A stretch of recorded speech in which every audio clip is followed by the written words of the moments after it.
Christian. Your Honor, this is, and good morning, Your Honor, and good morning to everyone. This is motion in limine number 60. And may I just have 1 second, Your Honor? Sure. Thanks.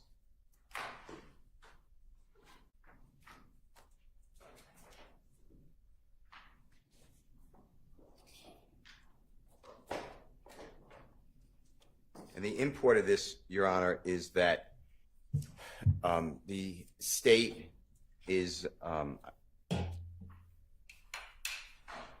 calling a witness. His name is Mr. Bush, B-U-S-C-H. Mm-hmm. And he is the significant other to Jeffrey Williams' mother for a long time. They're not actually married, but they've been together for a long time. And the state has a police report, and they sent out an officer that on January 13, 2015, approximately 1 o'clock a.m., there's a shooting of a home.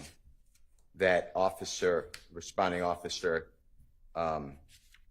stated that he had information that the home is occupied by 2 persons. One is Mr. Bush, one is Mr. Sturkey, S-T-U-R-K-E-Y,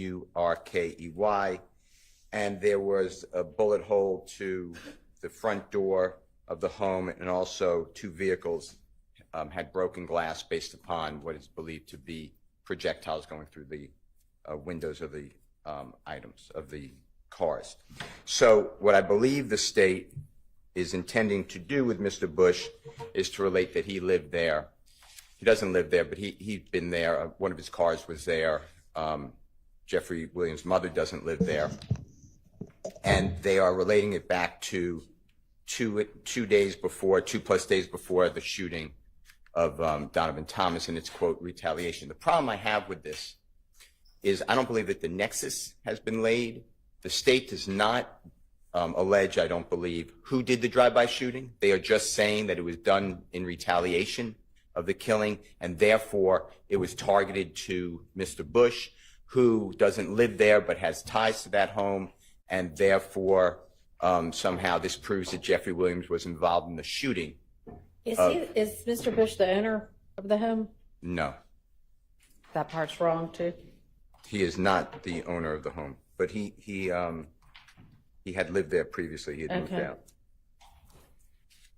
So I don't want the court to be misled. He had lived there. It's just he was not living there at that time. He hadn't lived there for quite a while, and Jeffrey Williams' mother was not living there. So to me, there's steps. You know, the way I think, I just think very simply, there's steps missing. And what the state is saying is that there's been, I think their number is 40 or 60, I can't remember right now, but retaliatory shootings. And it's just like the court will remember, I believe, the Blue Flame incident. That's one of their retaliatory shootings. And the way the state says that is, well, a gun, shell casings found from a gun, a discharged weapon, are the same type or match shell casing that are found in another incident that relates to this supposed gang shootings back and forth. And the court excluded that witness entirely, told the jurors to ignore the witness or forget the witness unless it ties up later based upon the defense motion. And I feel like this is the same. Without knowing who the shooter is, without knowing the motivation of the shooter, it is pure speculation that this somehow ties back to Jeffrey Williams. And that will be the argument, I believe. That is my motion, and I'd ask, and tighten up all of these supposed retaliatory shootings, because several of them are this. It's the theory. It's really the theory of the prosecution, but we don't go on theories. Okay. Thank you. Ms.love? Thank you, Judge. And Your Honor, of course, we do go on circumstantial evidence. And in this particular case, the state is not going to have anyone try and testify that Jeffrey Williams had anything to do with the shooting of the home, where he shot up the home where his mother's ex or current was living at the time, or may have lived before then. Our evidence, I believe, is that at the time that officers arrived on the scene, they spoke with this person, Mr. Williams' mom's paramour. Mr. Bush. Yes, Mr. Bush. and that it was conveyed to them that he, along with his roommate, Mr. Sturkey, lived there. So I know the court seems to get conflicting accounts or interpretations of what discovery has shown. And that is why we believe it is vitally important that the jury alone be given the opportunity to decide what weight to give, what information comes before it, and that the state not be curtailed based on the theories of the defense from showing the evidence to the jury and allowing them to make their decisions. We have several interviews. We have witnesses who say things that, and I don't want to try and represent to the court that there's going to be a line drawn that somebody said, I overheard this person say they shot up this house because it belonged to Mr. Sturgis or Mr. Sturkey, or Mr. Bush or Mr. Sturkey. But what I am saying is that we're getting a lot of these attempts to curtail the state's case by limiting what the state is allowed to put up as if circumstantial evidence is not a thing. So we'd ask that the court deny the motion in limine and allow the state to put up its strongest case, given that we have the burden of proof. No one else does. And that we should be allowed to put up as much evidence as the court allows us to prove each element of every count and every act in this case that we seek to put up. Thank you. All right, I'm going to deny This motion in limine, it is given that there is evidence that Mr. Bush had lived at the house, still claimed, some sort of an interest in the house, and is related to Mr. Williams' family, not by blood, but I mean, he has a relationship with that family through Mr. Williams' mother. It's an admissible inference that a jury could draw. So I need to make sure that whomever, if there's going to be a police officer who reports on this, that they don't refer to Mr. Bush as Mr. Williams' stepfather, since it doesn't sound like that's accurate, but. Right, and to the extent that Mr. Bush referred to himself as any particular way, we would expect to have him testify about that. I mean, sure, however he wants to refer to himself, but, so anyway, that's my ruling on that. Thank you. Can I ask Thank you a you. question? Uh-huh. Just if it matters to the ruling. Even the police report on page 4 or 5, which I attached to the Right. motion, it's the third to last page. Starting at the 6th line from the bottom, Mr. Bush never arrived. What you just heard was just wrong. Mr. Bush wasn't on the scene. It's Mr. Sturkey, the other gentleman, who came on the scene and spoke with law enforcement. Neither was home. Call Landrum, I think. Okay. And where is Landrum in relation to Campbellton? Off same street. I'm sorry. I think it's off of Campbellton. Okay. Now, once you get off, I guess, do you get to 285 to get to Campbellton and then get off on Landrum? Is that how you would get there? I don't know. Do you know how you would get there today? I don't know. Okay. Are those apartments still there? I don't know. Is that in zone 4? I don't know. Did you tell Detectives Gaither and Dennis it was in zone 4? I don't know. Did you tell Detectives Gaither and Dennis whether Landrum was off Campbellton? I just told you it's off Campbellton. I know, but I did you don't tell remember that? telling them. I don't remember telling them nothing. Okay. Do you remember telling them that Trevante or Tay or Threat stays at those I never apartments? said no Trevante. I don't know who Trevante is. Okay. Did you tell them that Tay or Threat stayed I at don't those remember. I apartments? told them my cousin stayed up probably. If I said that, Huh? I know from my discovery package I said my cousin stayed up. I never said, I don't remember saying no Tay, none of that. Now, you said you know from your discovery page. So who has your discovery page right now? Did you have a copy of it this weekend? No. Did the state give you a copy of it this weekend? No. All right. Did the state give you anything to review since we've been trying to get you in here to testify? A leg monitor. A leg monitor. You don't review a leg monitor though, right? Yeah, looking at it. Okay. Did the state give you anything to read before you came in here? I don't know how to read. Okay. Did the state give you anything to listen to before you came in here? No. Okay. Now your discovery packet, where did you get that from? In that, All right. Who gave it to you? my lawyer. When's the last time you looked at it?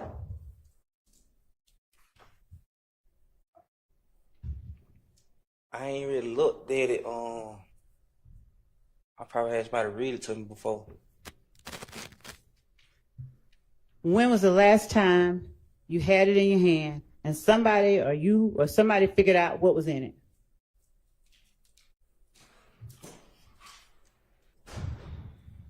Probably when I was in prison. How long ago was that? 2022. Okay. You remember what was in the discovery packet from 2022? I'm on probation for it. I had to report every month. I understand. You just talked about seeing something in your discovery packet. You remember that from 2022? Yes. All right. Now, you don't remember, or do you remember if you read it or if somebody read it to I you? told you I don't know how to read. Somebody read it to me.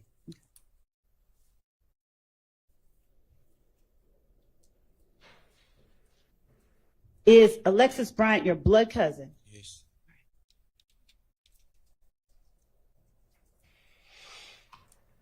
Were the people you saw shooting at Alexis Bryant that you testified today you saw shooting at her house, were they shooting at her house before or after LIL-D got jumped on at the club? Had to be after. Why do you say that? Because I ain't go to no club. I don't remember nothing about no club. Okay.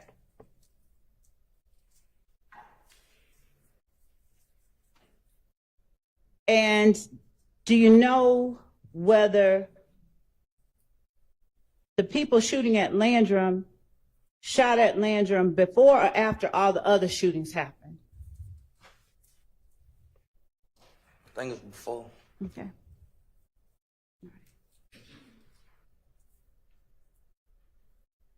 Do you remember telling Detectives Gaither and Dennis that it happened last after all the shootings?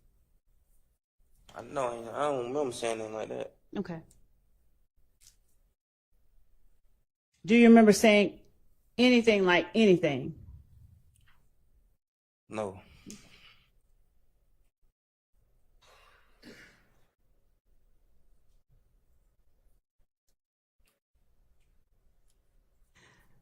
Do you remember hearing from Montsook the night of April 28, 2015? I had to hear from him. I was in the car with him, but I don't remember hearing from him. Okay. Did you get a call from Montsook or did you call Montsook? I don't remember. Okay.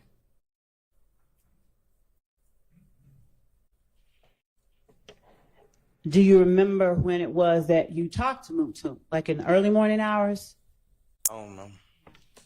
Do you remember saying it was in the early morning hours that y'all talked or that you got the call from him? I don't remember. Okay. Let me ask you this.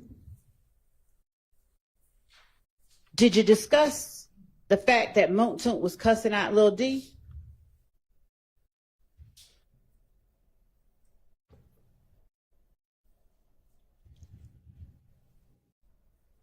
At the time, I think I was trying to free Montsook, so I was just saying whatever, probably.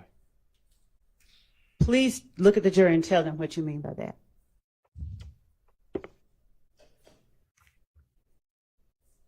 What I mean by what? At the time, I think I was just trying to free Montsook, so I was telling him whatever. Yeah, I knew I was going to jail, Okay. so I just tried to make it easy on Montsook. Okay. And when you said that, who were you trying to make it easier on Montsook with? Holy, All right. And which police were you? I don't remember. Okay. Did you talk to anybody other than Gaither and Dennis? I don't remember. So how was telling the police that Montsook was fussing or cussing at LIL-D, how on earth was that going to help Montsook? How on earth was it going to help Montsook? Mhm. Cause I was letting him know like he truly ain't had nothing to do with it. Or ain't want nothing to do with it. Say, I'm sorry, what now? Cause I was letting him know he truly ain't want nothing to do with it. He or you? He, Okay.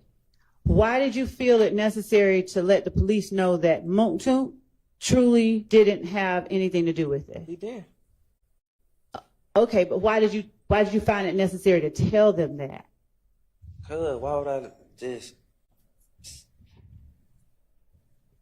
Me and Moontoon had a bad relationship than anybody, so I Had the knew what? I was going to jail. You had the best relationship, you said? Yeah. Okay. Did the police bring up Moontoon before you brought up Moontoon, or did you bring him up first? I told you, I already knew what I was going to jail for, and I knew what was said. So I had to go along with what was said. Okay, and when you say you told me, that was Friday, right? I don't know. Okay. So when you say that you knew what was said, does that mean that you brought up Moontoon first in the interview with police to try and help him?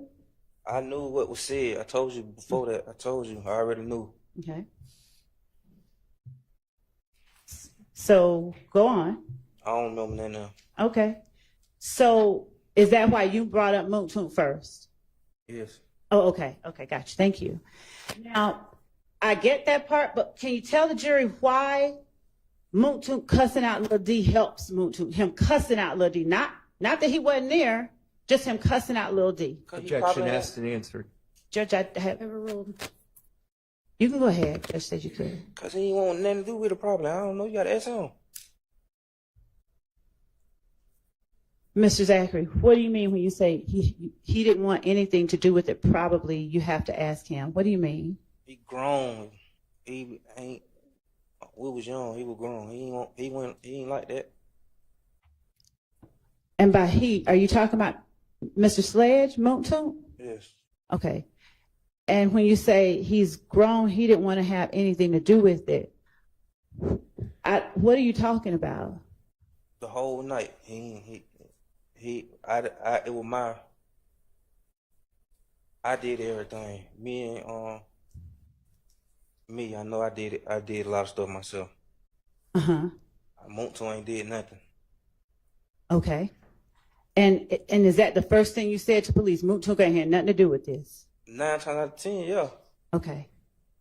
Now, how does Moontoon cussing at Lil-D help Moontoon? That just the cussing part. I don't know. Probably putting us in situation. I don't know. I don't remember what it was for. I don't know. Putting who in the situation, Mr. I don't know. Okay. Are you gonna say you don't remember every time you get frustrated? I'm gonna say I don't remember everything you asked me. Why? Because I don't remember. All right.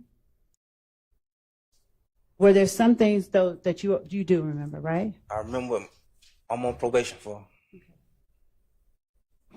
Do you remember, or can you tell the jury if Lil-D told Moontoon that he was shooting at somebody that night? D ain't shoot at nobody that night. Do you remember telling police about Lil-D telling Moontoon that either he was shooting at somebody or somebody was shooting at him?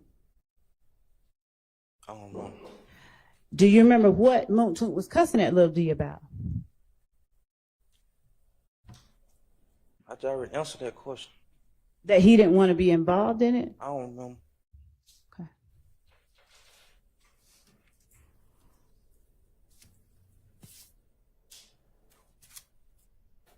Do you remember that Moontoon telling Lil-D, you got to find a ride. You got to find your own ride. I don't know. Was Lil-D trying to get Moontoon involved in that stuff y'all were involved with? Objection calls for speculation. Sustained. Were you around when Lil-D was talking to Moontoon? I don't know. All right.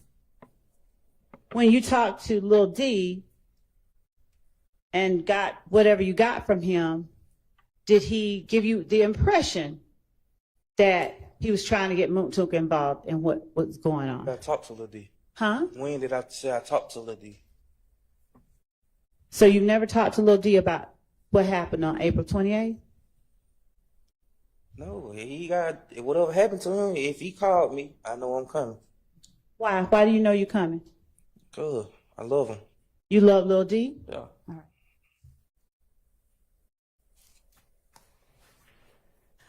Do you remember telling Detectives Gaither and Dennis that LIL-D told you the next morning that they had shot up the house? I don't remember, but it probably was a lie. You said what now? I don't remember. It probably was a lie, because how can he tell me if I was there? Okay. It was probably a lie. All right. Now, you said you don't know LIL-D by any other name than LIL-D? Or do you know him by Damikion now? I'm on a case with him. All know right. his name. You knew his name then? Yeah. Okay. Now, do you remember Detective Gaither asking you, when you say LIL-D, did you mean Damikion? Do you remember Gaither asking you that? Then do you remember asking Detective Gaither, that's his real name? Overruled. Do you remember asking Detective Gaither, that's his real name? I don't remember. Okay. Do you remember Detective Gaither then asking you, you talking about LIL-D from 30D, from Mechanicsville? I don't remember. Let me ask you this. Is LIL-D from 30D? I don't remember. You said you love him like a brother, right? Yeah. All right. You said you known him a long time, right? I know him from Capitol Home. I don't know him from Mechanicsville. All right. And what part of town is Capitol Homes in? Downtown. All right. What about 30D? Where is that? I don't know. What is 30D? I don't know. Do you know anything about 30D? I don't know. You what? I don't know. You don't know? No.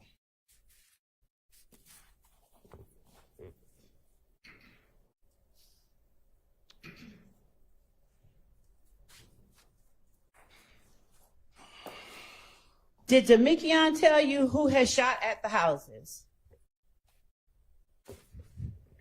How can he tell me if I was there?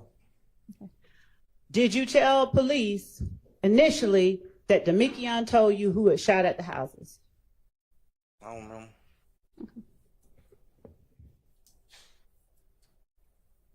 Did Damikion tell you that Shannon and some other boy named Tay or Traydon and Damikion shot at the houses? Your Honor, actually, I'd like to approach and not have this part on the record. Well, on the record, but I understand. Let's take our morning break. Anyway, it's almost time for a bathroom break.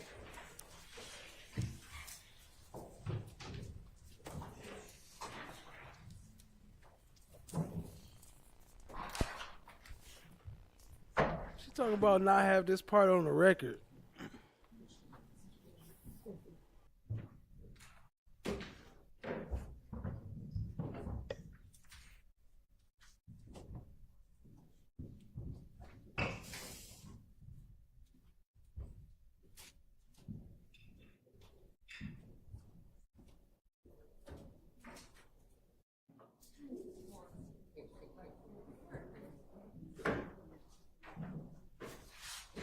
Mr. Zachary, you can step outside.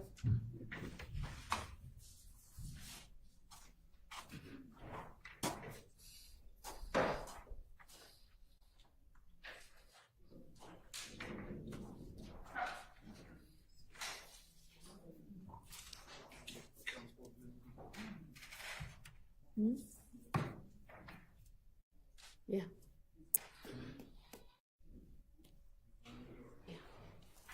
I mean, I'm fine with it. Was that just outside the group?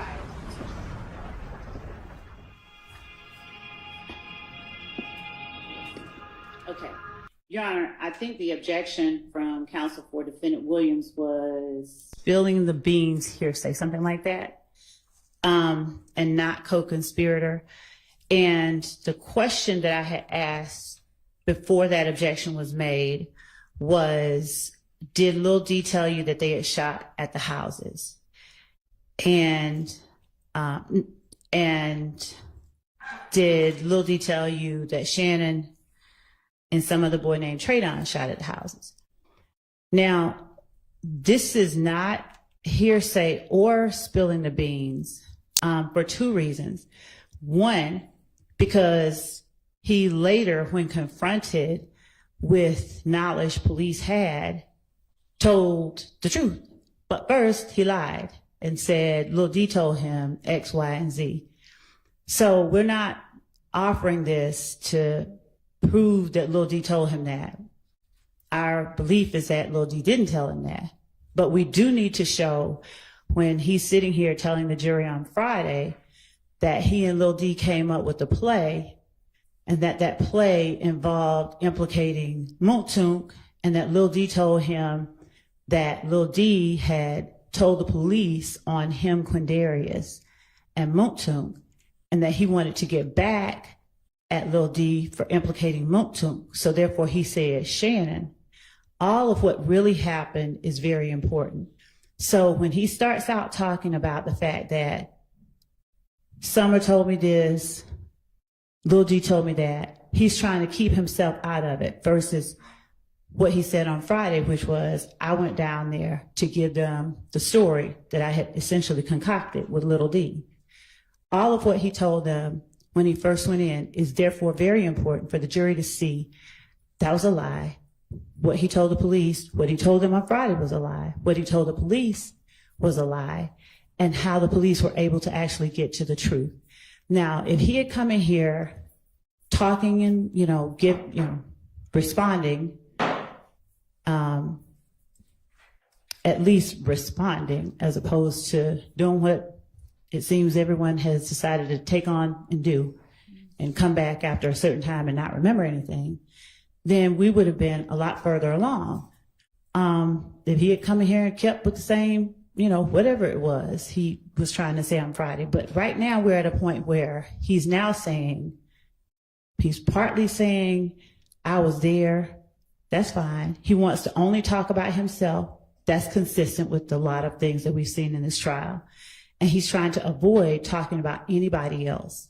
So having him testify about essentially what lie he told the police, because we've had a lot of instances where he said, I lied.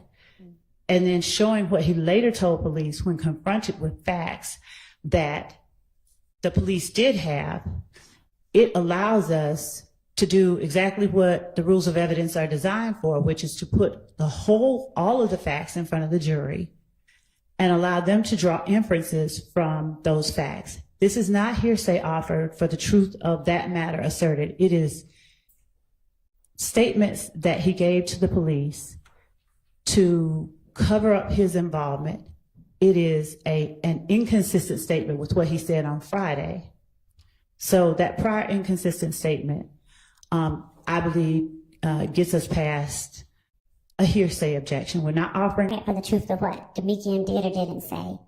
And later when he says, when confronted, you lying, Detective Gaither literally got ready to get up and leave, and he starts telling the truth, the jury ought to be able to hear all that. Hiding all that from the jury, obscures from the jury pertinent information we believe they need to assess the credibility of his testimony on the stand and what he told the police during the interview. All right, if it's not being offered for the truth. Then it is not subject to a hearsay objection. So overruled. I believe it is being offered for the truth, but whatever the court finds. And also, my bigger objection is I witnessed the district attorney just leaning down on her table and reading potentially or surmising from a supposed transcript in front of the jury. Does not give this witness, who keeps saying, I don't recall, it was a 9-year ago statement. He said he has reviewed nothing for his testimony. And I believe that under 613, which is 24-6-613B, it needs to come in evidence to impeach him, or he needs to be given an opportunity to review what he said, rather than the district attorney just say, did you say this? He said, I don't remember, and then move on. He has basically said he is not going to preemptively not going to remember anything other than things about his own probation. So honestly, I think at this point, you've laid a foundation that he's not going to remember anything in this interview.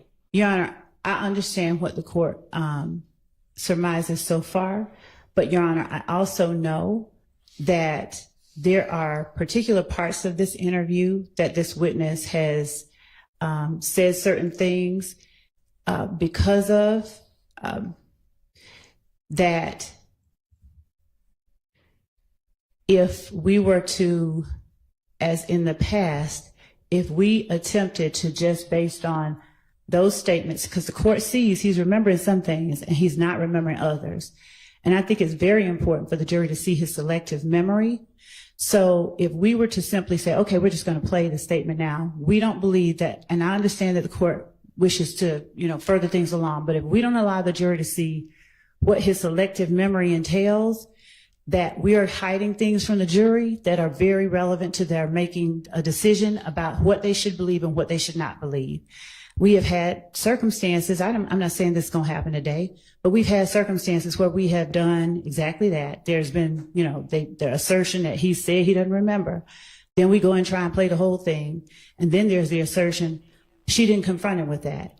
And of course, She talk about hiding stuff like she concerned with that. Y'all wasn't concerned with hiding that ex parte meeting.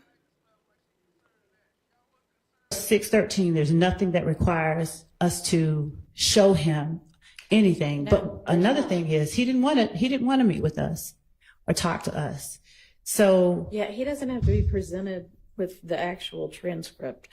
And I mean, that's a, 200, 300 page transcript you've got in front of you? it Almost is, and some 300 things, pages? it's Are you 275. going page by page through it? Because that's really not necessary. Judge, I'm meeting him, and I'm not going to say page by page, but the things that are important, and even like what I'm holding, I can hide it in a book, but what I'm holding is immaterial to any evidentiary matter. I'm not putting it in front of the witness, asking him to read it. I don't know I'm if reading you read notes. from it. That's fine with me. I mean, there's nothing objectionable about that. And I'm reading notes from something that I have in my hand, much, like anyone does.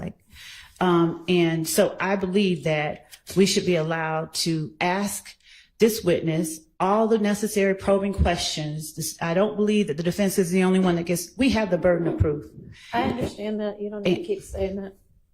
And I don't believe that it should only be the defense that gets to question a witness, when at this point we have a witness who, as we've represented to the court, has said in the presence of his dad, or his dad has said in his presence, and he's accepted and took that on as his assertion too.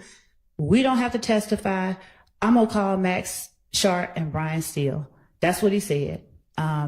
So we should be allowed to put all of the facts in front of the jury that this witness said, because frankly, he said a lot, and him simply he don't want to get it. Country came out. He does not want to get into what he told the police. He does not want to remember because it's damning to his friends. And so we believe that the jury should be allowed to see what part he's willing to acknowledge and what part he's not willing to acknowledge. Because frankly, I don't know what part that is. Well, if you want to get on to some other parts and find out, but this is just belaboring everything entirely too much. It sounds like it is with respect, Your Honor, but it is not, because let me say this.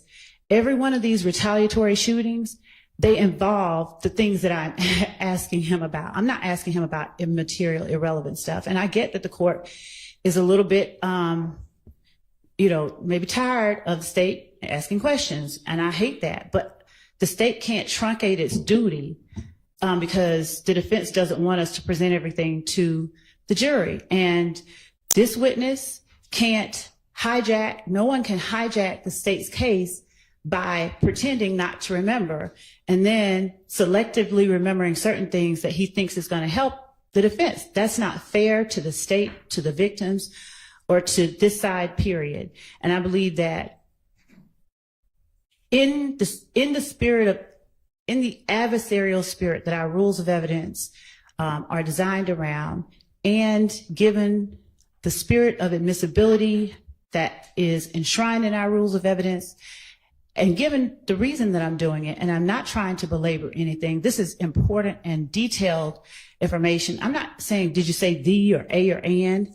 I have notes that allow me to get to specific points. This is not even like me being broad and coming back. This is me asking this witness very important things that the jury needs to hear in order to make their determinations in the end. And I ask the court, since this is a very important case with very intricate facts and very intricate law that the court is going to give them at the end, that the court allow me to thoroughly examine my witness the way that I believe is appropriate, as opposed to the way that Mr. Steele, Mr. Sharp, or anyone else It has wants nothing me to do with who thinks what is appropriate. It has to do with, following the rules of evidence and getting on with this incredibly lengthy trial. So what's something that he told the police that you think is, true and that you want out? Everything that I'm asking him, Judge, and let me also say, getting along with this very lengthy trial, it should not cause the court to essentially gut the state's ability to prove and adequately prove its case. And objections based on, I don't know what the objections from the defense, of course they don't want this out, Your Honor, but this is not being asked in a way to belabor anything. There's a ton of stuff. I could sit here and read to you the notes that I have and to let you know, but Your Honor, the court hasn't, I don't believe the court has had the time and ability to read all of this case here and know why each of what I'm asking is relevant, because it might not seem relevant to the court. But in the end, the jury is going to be asked to make a determination, and we're going to be making arguments based on details that were presented. It just seems like there's a more direct way to impeach somebody, if that's what you're trying to do. I'm trying to ask him, I'm not necessarily trying to impeach him. I'm trying to ask him to tell the truth. And if he doesn't, then I have to impeach him. I want him to tell the jury the truth. And if he's not willing to do that, only then do I have to impeach him. I think it's pretty clear that he is not willing to say anything that's in this interview, because he has already told you, I don't remember anything about that. Nothing, zero. I apologize for interrupting. Oddly enough, though, he has told us some stuff that's in this. Well, maybe Friday he did, but no, today he not. has. Today he has as well. And the court won't know that, because the court, is not taking sides, and the court doesn't have what I have in front of me. So the court doesn't know that, but he has. So I would ask the court to allow the state to conduct its examination in accordance with the rules of evidence. And until I do something that is not proper, that has an objection that the court deems should be sustained. And I don't believe, let's cut her short because she might be, getting too much information out of this witness or going to be doing too much damage. If the court remembers, the objection that they had last week was, Judge, if he gets up there and says, I don't remember, or if he falls out, or if he does this, there were all these predictions about what is going to happen with this particular witness. There was the prediction that they don't even believe he's going to come, made on Monday or Friday, week before. All of these things surrounding what happens if he doesn't remember or doesn't talk. He was talking Friday. I don't know what he decided, who he talked to. He wasn't supposed to talk to anybody, but he comes in today with the I don't remember, obviously with the intent to hamstring the state's ability to get pertinent information in front of the jury. And frankly, that should not be allowed. That is not right. It is not in keeping with the spirit. I guess I'm just saying, let's go ahead and get to the pertinent information. Judge, this is the very pertinent information. I'm not misrepresenting anything to the court at all. I mean, we could sit there and I can go show you line for line, but I don't think that that's required. I don't think that's what the court wants. But I believe that the court ought to allow the state the ability to prove its case as a state. I understand. I'm not trying to prevent anybody from making their case. So the objection was hearsay, and you were saying that you weren't offering it for the truth. And I guess, do you expect the answer to be no, Demekion didn't tell me that? I know for a fact that later on in the interview, when confronted with, when Gaither literally gets up ready to leave, he starts admitting the truth. He starts admitting something different. So correct. I believe that his account that Demekion is the reason he knows certain things is not true. And I have to present, and I'm not going to hide from the jury the fact that he first lied, because that would be the first thing they say when they get up on cross. You lied at first, and you were in Fulton County Blues, and so you lied, you know, you just lied all throughout trying to help yourself. I think it is very relevant and very important that the state be allowed to put up its case in a way that is impactful, effective, ethical, permissible, and right, and within keeping of the rules of evidence. Okay. So anyway, that my ruling on the hearsay stands. Your Honor. Yes. I believe that the way that the prosecutor's doing it, though, violates OCGA 24-6-613. I cite this 24-6-613. I cite to this honorable court Rozier, R-O-Z-I-E-R, versus State, 365 Georgia Appeal, 178 in Division 2, 877 Southeast 2D, 855, 2022 case. And I specifically rely upon the fact that the witness said that I don't remember, some things he does remember, and then it's extrinsic impeachment and extrinsic evidence. So that may make, you have to make the decision, I may have another objection, but his prior video audio statement admissible to impeach. But Yes, it does. But what the prosecutor's doing is she is taking the hearsay, did Detective Gaither say this? Did Detective Gaither do this? And then just moving on. That's not impeachment. And what I believe may happen is when the state calls Detective Gaither, they're going to try to play this recording. I will be objecting because they did not give this witness, which it says in Rozier, the opportunity to see the prior statement and explain it if he can. That's my objection. I mean, that's what I wish you would get to. Judge, is, you know, is XYZ true? Well, then, Judge, here you said it. Explain it. Judge, number one, it would be hearsay if I were to just ask him, did you say this in a certain interview? I have to first ask him, is it like, did you do this?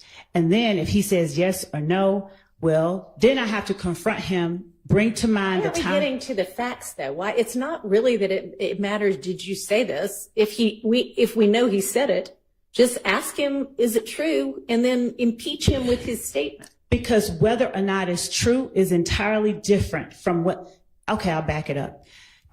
For a statement, a prior inconsistent statement to be substantive evidence and not just impeachment, Your Honor, we have to ask the witness whether the fact of the statement is true. That is what I'm saying. And him saying to police one thing and then saying to us another only means that he said it to the police once, said it to us another way, not whether or not the fact of the matter has not been presented to him. We have to ask him the fact. In other words, that's what you don't seem to be doing, though. That is exactly what I'm doing, Your Honor, with respect. It's as if saying, okay, did you bite the apple? You don't ask him if he bit the apple, but you ask, did you tell the police that you bit the apple? He says, I don't remember. And then we learn he told the police that he bit the apple. Guess what it shows? Nothing. Even though the two statements are inconsistent, because nobody ever presented him with a plain basic question, did you bite the apple? It just shows. But you're not doing that either. Actually, I am. I asked him, did they shoot at the house? That's the only time you get me asking whether or not you told the police anything is after I ask him, did a certain thing happen? Were you at your house? Was your house on Cleveland? Did Summer come and wake you up? When he says either no, I don't know, I don't remember, you know it didn't, I go and then say, did you tell the police that you did? I have to confront him with it. And then when he says yes, no, maybe, I have to bring in either the statement or the officer that he told to show that he said it, because only then do I show that that prior statement of no, Summer didn't come to my house, no, this didn't happen, is untrue by showing what he said to the police. All right, let's take a bathroom break. If anybody needs to go, quickly.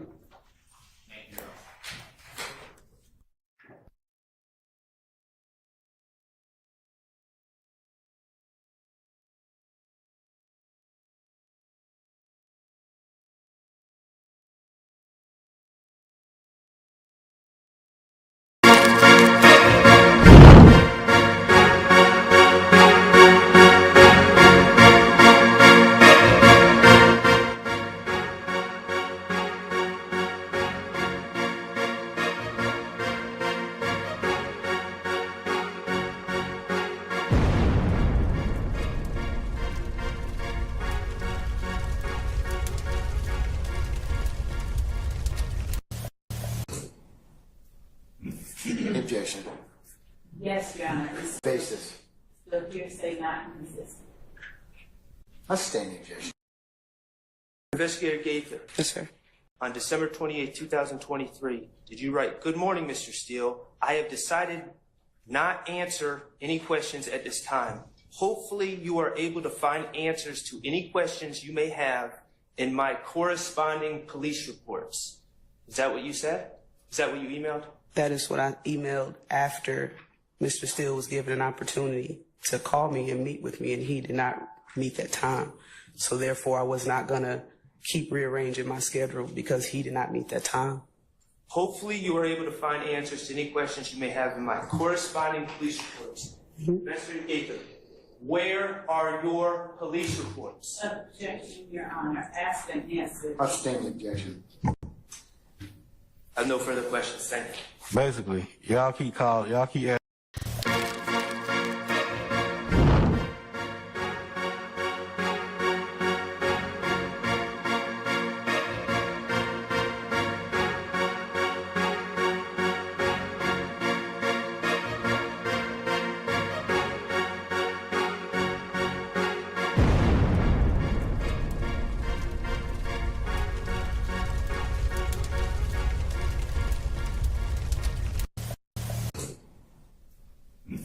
Objection. Yes, Your Honor. Basis. The hearsay not inconsistent. I sustain the objection. Investigator Gaither, Yes, sir. on December 28, 2023, did you write, "Good morning, Mr. Steele. I have decided not answer any questions at this time. Hopefully you are able to find answers to any questions you may have in my corresponding police reports." Is that what you said? Is that what you emailed? That is what I emailed after Mr. Steele was given an opportunity to call me and meet with me, and he did not meet that time. So therefore, I was not going to keep rearranging my schedule because he did not meet that time. Hopefully you are able to find answers to any questions you may have in my corresponding police reports. Investigator Gaither, where are your police reports? Objection, Your Honor. Asked and answered. I sustain the objection.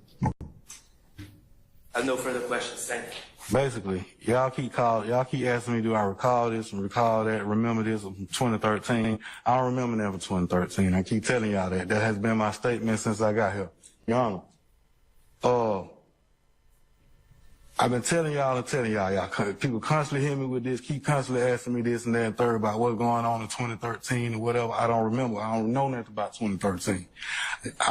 All I can tell you is, y'all got my name on a recorder, my phone number on a recorder. These people threatening me. They calling my phone. Your Honor, I almost lost my job. I got a lot going on behind this here. I put all this behind me, sir. Everything that had going on with me, I put everything behind me and kept moving on about my life, sir.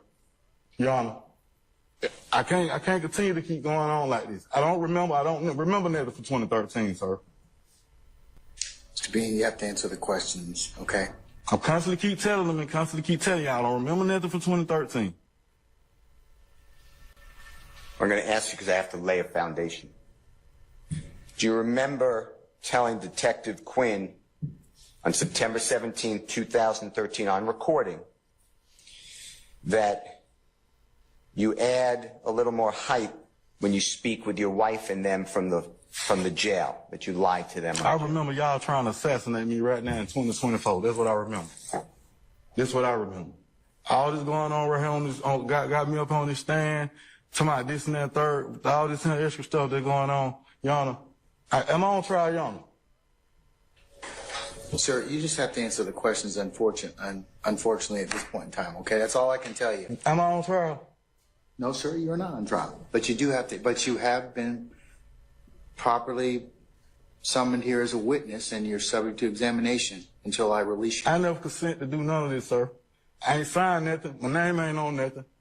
They come get me. Y'all don't threaten to lock me up. Hey, I got a family too. I mean, come on, I done told y'all I don't remember that from 2013. Come with these conversations. Hey, remember we was in front of the house?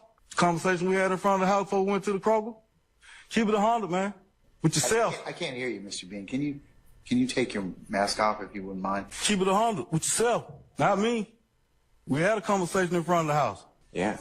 Before we went to the Kroger. Yeah. You asked to go to the Kroger. I never agreed to do none of this from the beginning. Before we even had this, what you just played. Mr. Bean. I keep telling y'all I remember that for 2013. I didn't really remember that then. Mr. Bean, who threatened to lock you up? Sir, I talked to you on to tell you something. Sir, answer. Am I on trial for anything? Can I be excused, Your Honor, for anything, something? Because I really don't understand what's going on. I don't remember. My head hurt. They keep asking me questions about this. Keep asking me questions about that. About 2013, I don't remember. No, you can't be excused at this point in time, Mr. Bean. You have to be. You're subject to examination. I don't remember. Who you just told the jury, the Honorable Judge Glanville, and all of us that you've been threatened to be locked up. I didn't consent to come get on this stand to be a witness, first of all. Who threatened you to lock you? Lock you up means go to jail. There wasn't no threat. The subpoena go out. They say you don't show up, they're going to lock you up and go to jail or whatever and all this little extra stuff like that right there. I ain't here to point fingers at nobody, say nothing like that. That ain't my job. You just said it ain't for me to mention what nobody got going on in their life. I got my own problem. Who threatened you? You just told the jury that you've been threatened. I done had all kind of threats, man. Y'all just explored my whole phone number on to the world. People calling my phone right now threatening me, texting my phone. I ain't had no sleep.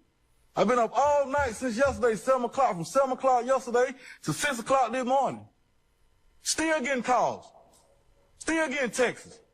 That's my personal line y'all just gave out. On live to the public, to the whole wide world. Who threatened to put you in jail, Mr. You answered that question already, Mr. Steele. Let's move on from that. Do you remember telling Detective Quinn on September 17, 2023, when speaking on a jail-recorded lines, I'm visualizing the story, trying to make it all one. You know what I'm saying? I ain't telling them a lot. A little shenanigan be bold blank. You remember saying that? Ms.love already asked me 1,001 questions. I told her I don't recall nothing from 2013. I don't even recall the conversation really that me and you even had. If somebody else push up on me, ask me questions, let somebody else come to. I give them a story too. Everybody gonna keep asking me questions, I'm gonna move on with my life, man. I ain't got time for these games. Y'all done assassinated me, man. Hey, it's about time for some actions now. One parcel of it is that's why I'm making my ruling in this particular case.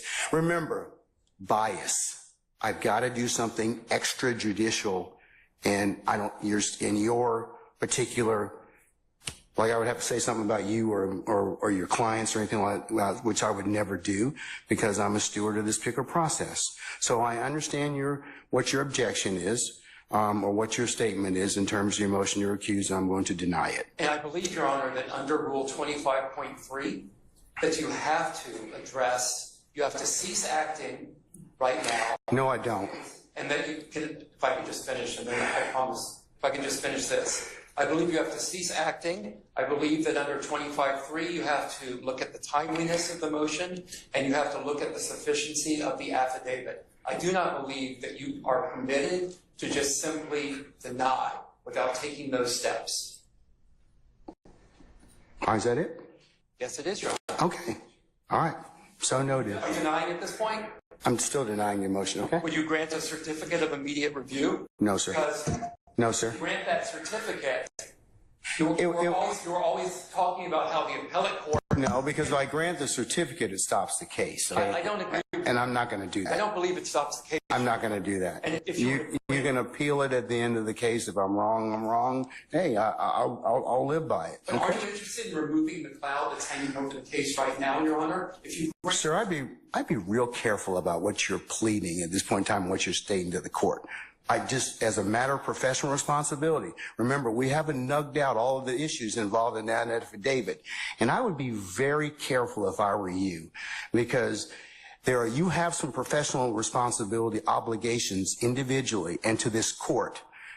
And so, I would just leave it at that respectfully. I don't want to get into an argument with you about that, but I would just tell you that, tread lightly, okay, in terms of that at this point. I understand, Your Honor, and I believe that the certificate of immediate review would be in the interest of the court. I'm not going to do that. I'm not going to make factual findings regarding.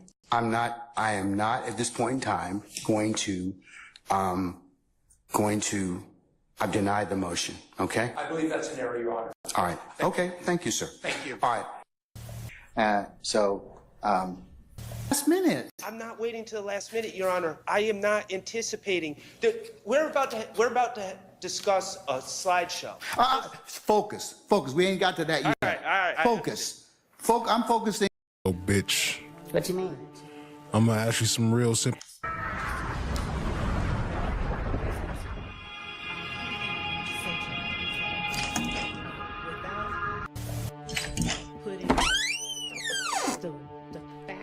The core fact that I'm asking the witness about, without asking him about that first, on appeal, there is an appeal, and all I ask is, did you tell the police X? I want you to ask the fact. Okay. That seems much more relevant than what you told or didn't tell the police. Right, so that's what I was doing, and that's what I thank you. That was all I was going to say, because without it, all that we have is you told the police or you didn't. You don't have the fact in. So thank you. And briefly, Your Honor, if the state intends, I'd like to raise a 403 objection.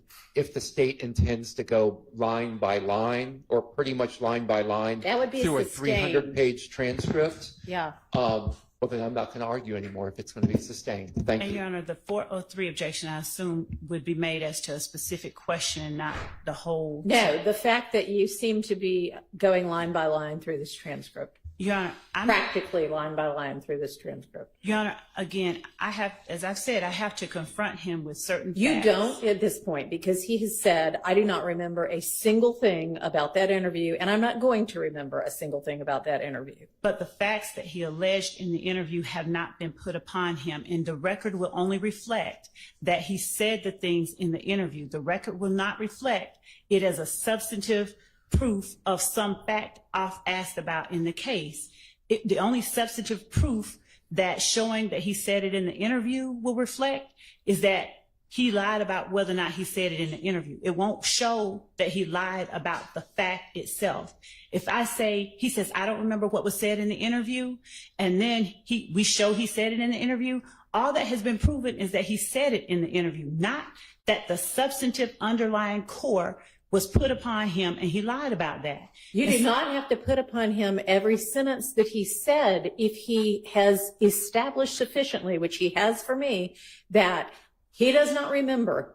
I don't remember is equally a way to get to extrinsic evidence of a prior inconsistent statement as, no, I didn't say that. And Your Honor, if he says, I don't remember the fact that I'm asking him about, that's one thing. But Judge, this idea of looking at, they don't know what I'm holding, but the idea of that I'm looking at something and asking him, they think line by line, is an improper way to gauge whether I'm properly asking the questions, because I'm asking him substantive questions that by curtailing my ability to ask, the court is curtailing my ability to ask him, did this happen? And that is all that I'm asking to be allowed to do, because without it, the court is, the record that is being created is only that he doesn't remember what he told the police, and then she went and showed what he told the police. And so the only thing proven is he told the police that. Us showing him, telling the police that isn't substantive evidence of anything except the opposite of what he said on the stand. I lie, don't remember what I told the police. Oh, well, here's what you told the police. Oh, okay, that's what you told the police. It is not substantive evidence of did this happen and an inconsistent statement of did this happen. Yes, it is. And Your Honor. Judge, I would ask that the court allow me until the lunch break to ask the questions the way that I believe we need to ask them to make the record clear and to prove our case. And at lunch, I will bring back the case law that shows what I'm saying. Thank you. Yes, sir. The only other thing I want to raise is, Your Honor, and I'm sorry, I have to say something. For 2 years, I have watched the state, and specifically Ms.love, anytime there's been a ruling against her, take the floor and argue every single time and filibuster. I appreciate that an attorney at times is going to want to make a request for the court to reconsider its rulings, but I don't think that needs to happen every time and in the form of a filibuster. Thank you. Let's get the witness back in, please.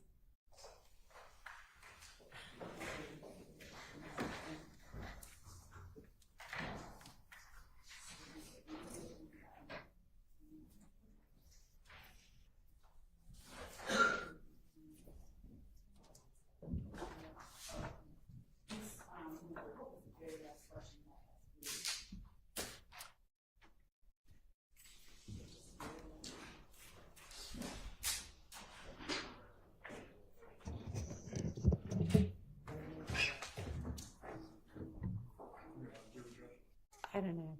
I don't think so.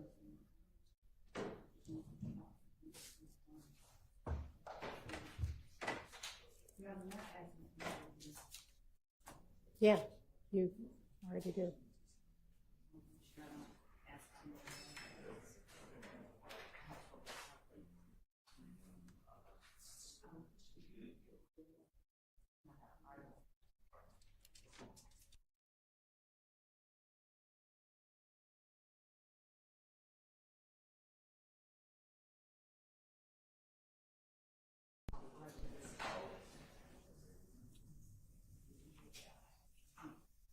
Got it? We ready?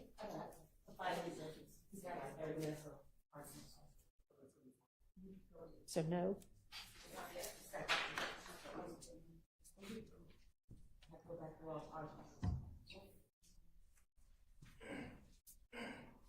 Did Demikion tell you that Shannon and some other boy named Tay or Trey, whatever, and Demikion shot at the house? It was your last question. Okay, let's get the jury in, please.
Go ahead, Ms.love.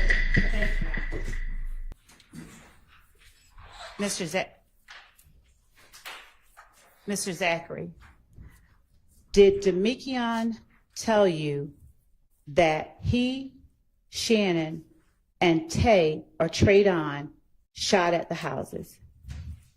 No. Okay. Did you tell the police that he said that?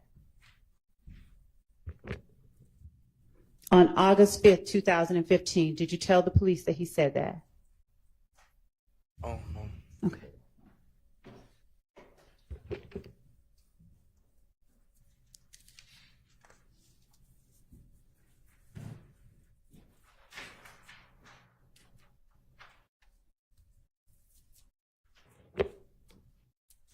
Did you tell the police that Demikion told you that over at your house?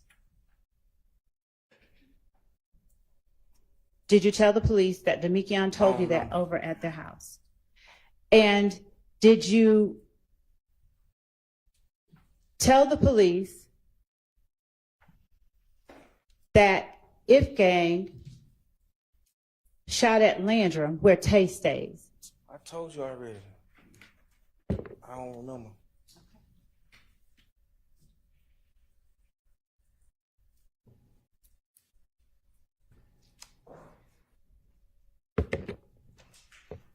Was Summer there when all of that happened? I already told you I was going to get her, so she had to be there. She had to be there at Landrum?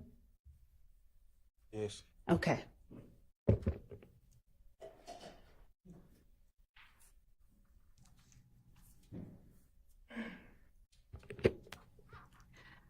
Do you know whether or not Summer was going to Perry Homes that night? I don't know. Okay. Did you tell the police that Summer was going to Perry Homes that night? I don't know. You don't know?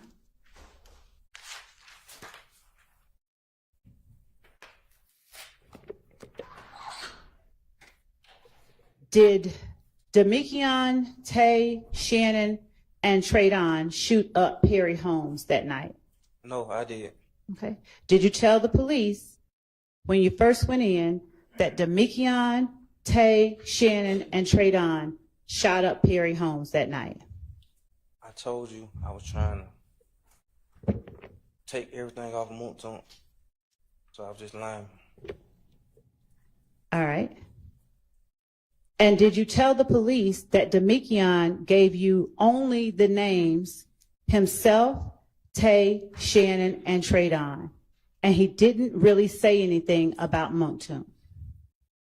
See, I told you I was trying to free Moonton. So is that a yes? You did say that? I don't know. Okay.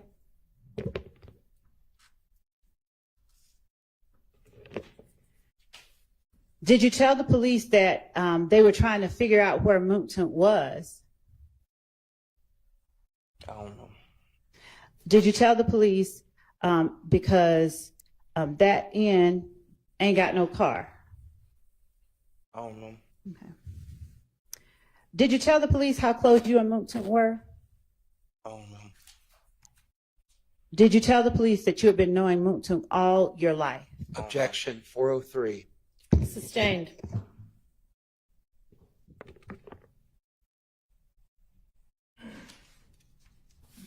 Is your loyalty, did you have more loyalty to Moonton than anybody else within your circle of friends that night? I ain't got no loyalty to nobody. Did you tell the police that you had more loyalty to Moonton than any of the other names we just mentioned? I don't know. Okay. And in fairness, did you tell the police that you have no loyalty to anybody? I don't know. Did you tell the police that Moonton has no loyalty for you? Objection 403. Sustained. Did you believe that Moonton had loyalty for you on that night? I don't know.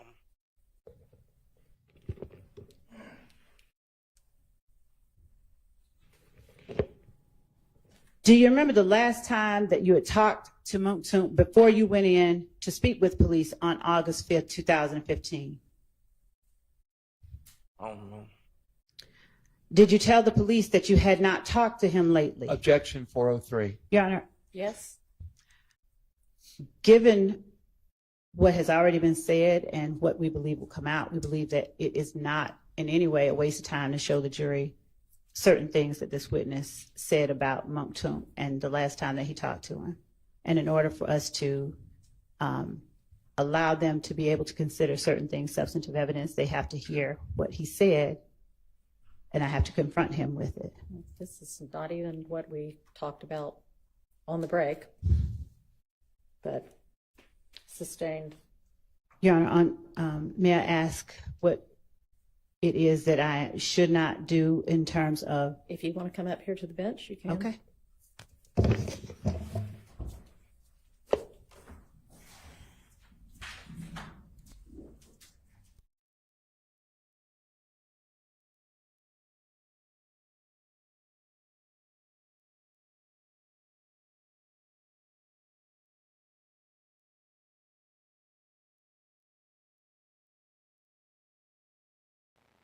Slimy Ms.Love does it again. She get personal assistance on what she should do next from her teacher judge.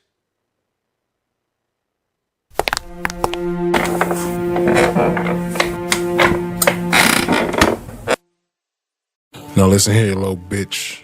What you mean? I'm gonna ask you some real simple questions. I want some real simple answers. You understand? Now let's get this right. Did you have a silver Infinity? No. Did you rent or crash a silver or gray Infinity? No. So you brought Threat the car at 8:15? I don't remember no. I don't know. So you brought Threat the car at 8:15? I guess. Do you know Mr. Garlington? Street name.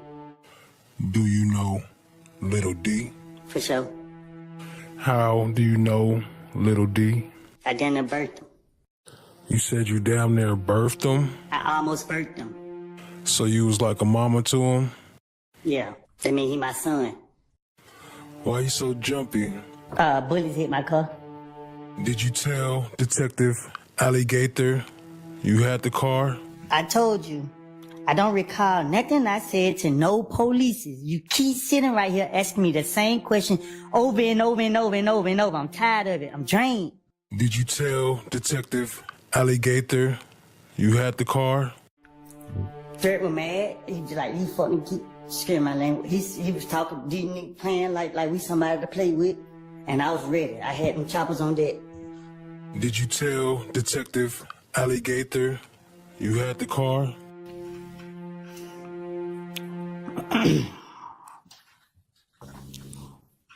I know I ain't complete school, but I think I'm speaking proper English. Did you tell Detective... You asked me, I said yes. When I say yes, you ask me the same question over and over and over and over and over. So you brought Threat the car at 8:15? Me and Threat shot up Rich on McCoy there at the barbershop on Bankhead. I don't know what happened with Threat and Rich on McCoy, but I'm gonna ride with my brother.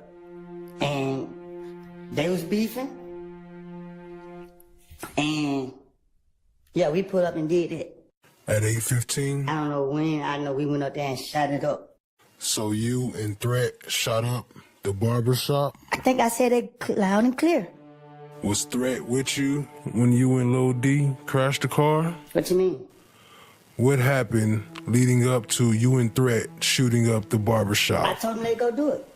Why did you shoot up the 'Cause barbershop? we didn't know where he was. So were you trying to shoot Kale? Nah, we went to send a message. But you gave Threat the car definitely at 9:45. I told him they go do it. Now you see something? Now you see now, you done fucked up. You know that, don't you? What you mean? You done fucked up. You know that, don't you, right? No. See what I'm saying? I'm saying you know that. You know you done fucked up, don't you? I don't remember no. I don't know what. I don't know. You must refer the motion to another judge to hear the motion, but if any one of the conditions is not met, there is no error in denying the motion. And motions to recuse are viewed and considered by the appellate court for abuse of discretion. Accordingly, the court is going to address each one of the factors as it pertains to both Mr. Steele's motion and for shortness Mr. Banks' motion. I find both motions were timely filed. I find that Mr. Steele's motion was in fact filed on this past Monday, which would have been the 17th of June.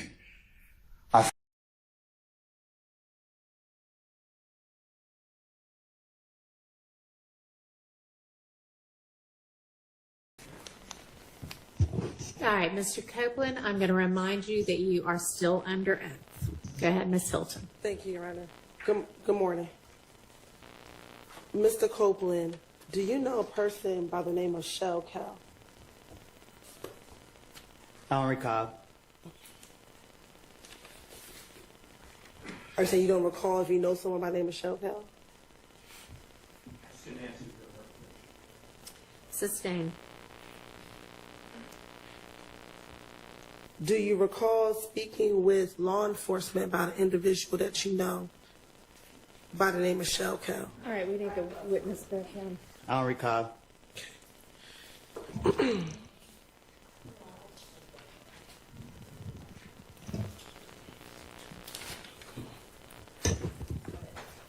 I want to go back to December of 2014 and into...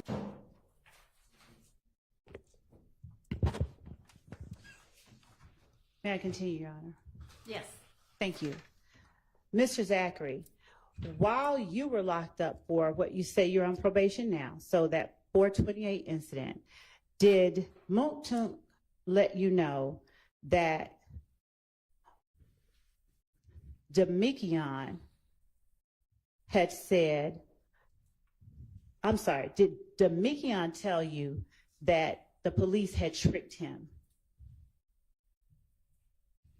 He didn't tell me that when he was locked up. He told me that before we got locked up. He told me that before we got locked up. Okay.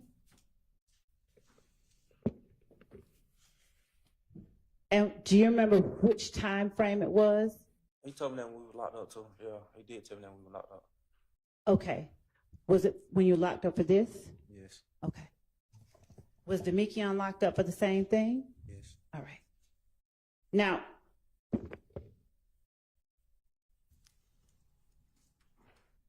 what all were y'all in the same pod and same cell and same something else? I don't remember.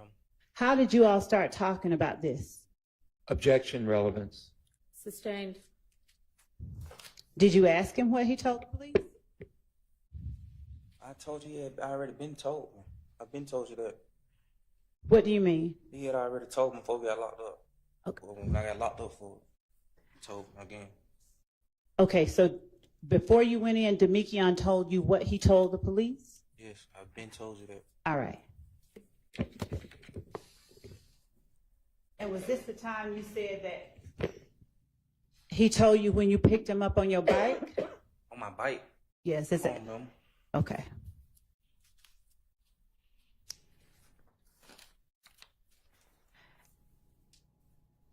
Now, did Detective Gaither tell you effect on the listener? It does. And we're not offering for the truth of the matter asserted, and it's not Detective Gaither giving a testimonial statement. It's Detective Gaither asking the witness a question. Oh. Did Detective Gaither tell you that she had some phone records? I don't remember. Did you know that she had some phone records? I got locked up in May Mm-hmm. for a gun. They Right. said all this in a preliminary hearing in May. Who said all what? The court. No, who? You said they said all. I'm asking you. The DA said this when I got locked up for the gun by myself, so I already knew what was coming. Okay, Mr. Zachary, please answer only the question I'm asking you. I And didn't that answer that question question. is, you can explain it maybe if the court lets you, but that question is, did you know that the police had phone records? Yes. Okay. Did you believe that the police had tricked Demekion? Yes. Right. Did you tell the police that you believed that they had not tricked Demekion? Objection 403. Overruled. Did you tell the police that you believed they had not tricked Demekion? So what I put one in there and said, oh, I already know y'all Dominican. No. Did you tell the police, how could somebody trick you? You're a grown man. I'm playing my role. What role? Acting like I ain't know what was going on. Okay. I know what was going on. All right. Green. What now? I know what going on. I went slow. I knew what was going on. I told you I already knew. You already knew what? What was already said. What was already said by whom? I don't know. Keep asking the same questions. Do you want the jury to hear what happened or not? I don't know. Okay.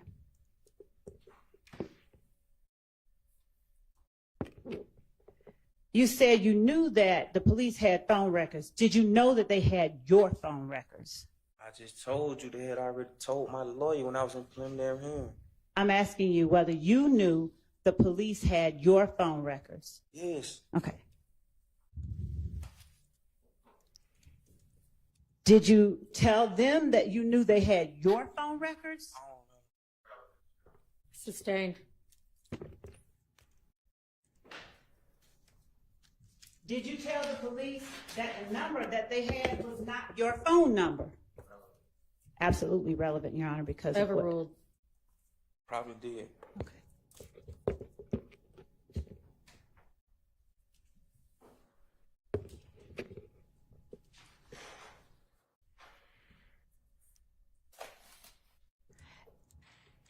Did the police attempt to end the interview after telling you how they got your phone records and you insisted that wasn't your number? I don't remember.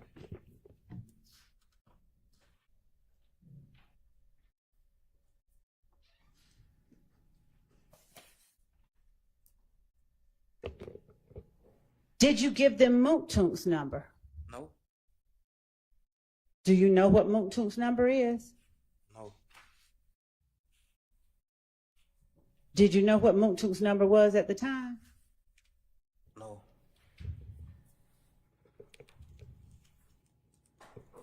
Do you remember talking to them about Moontunk's number? And by them, I mean Detectives Gaither and Dennis in the August 5th, 2015 interview. They had already knew Moontunk number. I never gave them Moontunk number. So you didn't confirm or deny it? I don't know. I know they had already knew it.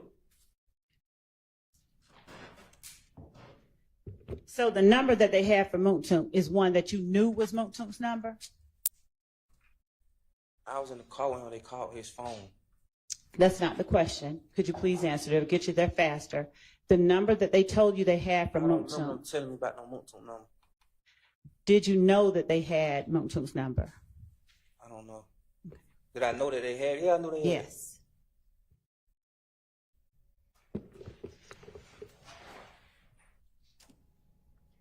And did you try to convince the police that the only way you knew the details of April 28th was that Demekion had told you? I don't know.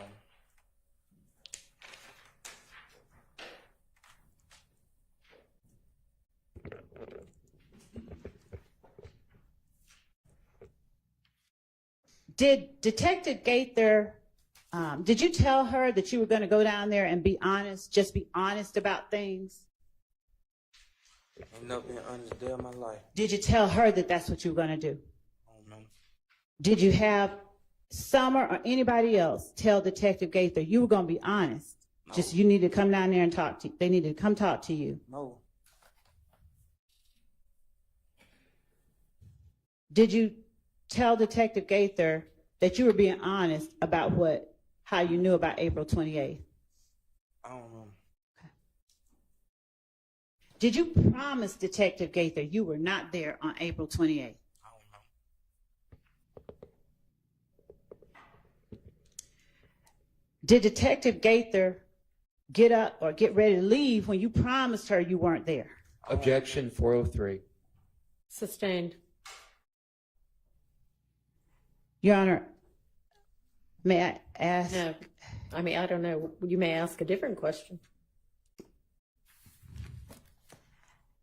After you promised Detective Gaither you weren't there, did you ask Detective Gaither and Dennis if they wanted to talk about some other cases? Oh, no. Now, did you believe you needed to talk about your case before you got to the other cases? Sustained. Would Detective Dennis and Gaither talk to you about any other cases before talking to you about yours? And Your Honor, if there's a relevance objection, I do have a response. If I need to go to the bench, I will. I guess you're going to need to come to the bench.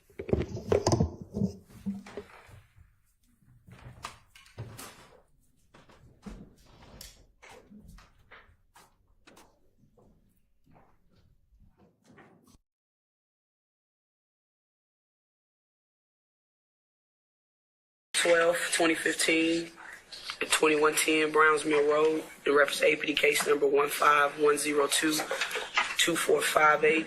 Incident time is between 21:30 hours and 21:48 hours. Mr. Murphy, if you would, tell me what you were doing just before this incident occurred, and where you were. I'll speak up so the camera can hear you. I was on 12, 2015, at 2110 Browns Mill Road, in reference to APD case number 15102-2458. Incident time is between 21:30 hours and 21:48 hours. Mr. Murphy, if you would, tell me what you were doing just before this incident occurred, and where you were. I'll speak up so the camera can hear you. I was at the spot, at the spot, on a hot rod spot. Hot rod spot? I forgot this name of the street, but off Broman. Okay, when you say spot, what do you mean? House. Just a regular house? Is that where he lives? Or lived? A house where everybody hung out at. Okay. We were just chilling. Okay, who all was there with you? Me, Fatty, and no, I was in the back. Anybody else? Can't really, I think it was like a Jay working the door or something. When you say working the door, what do you mean? You said working the door. Yeah, answering the door. Oh, is it like a dope house? Do they sell dope out the house? Like, I'm just trying to, you saying working the door, like, why do you think somebody? Okay. So you, Fatty, and Nard, and maybe a Jay that was at the house. Okay. Yeah. Okay. What happened next?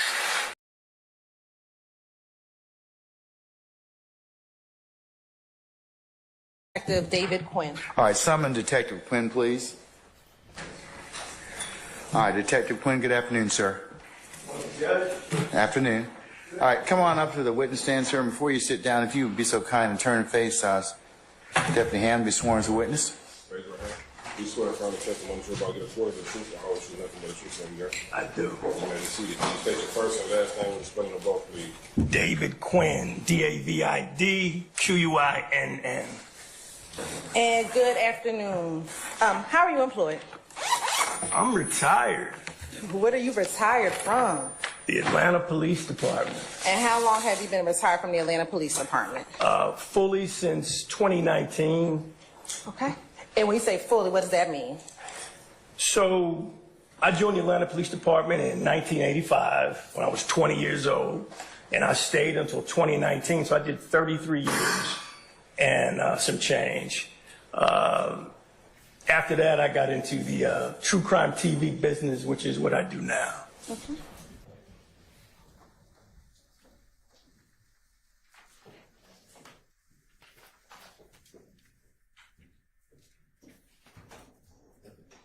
Okay, Ms.love. Oh, wait. Come on. Sorry. Come on up, Mr. Zachary.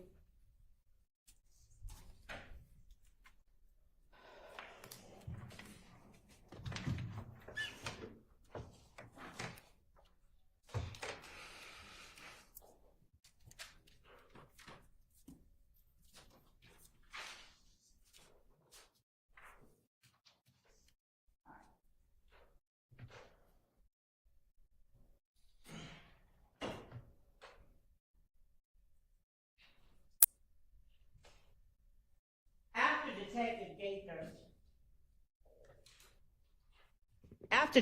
Gaither told you you had to tell her about your stuff, did you tell her something different than what you had told her previously? I don't remember. Okay. Let me ask you this. Were you, Montun, Shannon, Tay, Tradon, and Demikion the ones that actually shot up the houses? No, I did. All right. By yourself? Me and God. You and Garlington? Yes. How many guns y'all have? A lot. What does that mean? I don't know. Then how do you remember it was a lot? I know it. Okay. Are you saying Garlington, because you know Garlington's now convicted of that too? What? Are you saying Garlington because you know Garlington now has been convicted of that too, so no more harm can come to him? No, I'm just telling the truth. Okay.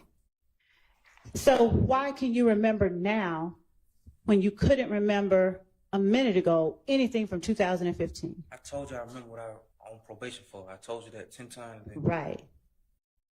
But did you say you could remember what other people did? I don't know what nobody else did. I know what I did. Okay.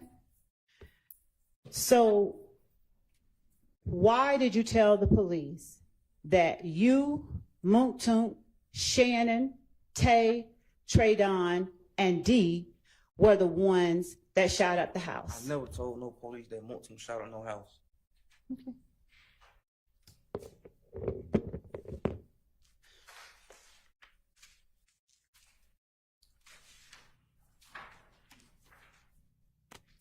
Do you remember Detective Gaither saying to you, effect on listener?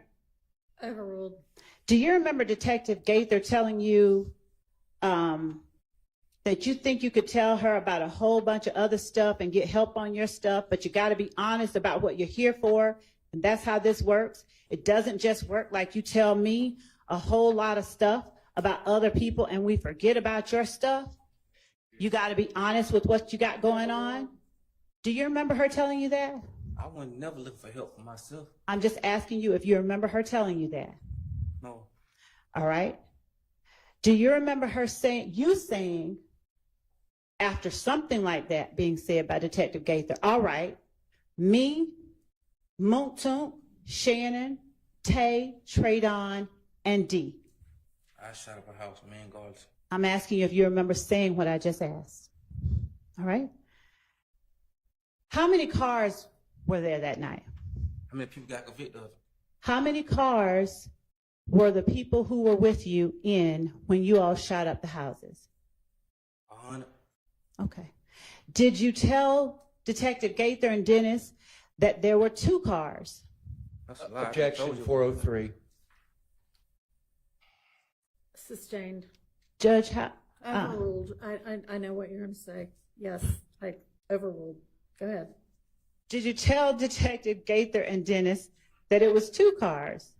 I just told you it was 100 cars. All right, but did you tell them that it was 2? I don't know. Okay. Which car were you in? Who were you in a car with? Myself and Garlington and Sledge. Yourself and Garlington and Sledge? Yes. And Montun is the one you were closest with out of all of those? Yes. Then why did you tell the police you were in the car with Montun? Because I was letting them, as I told you earlier, I was trying to let them know that Moulton didn't condone in that. How does telling them you in the car with Montun when you shooting up houses tell them that he doesn't condone that? Because I don't know. Okay.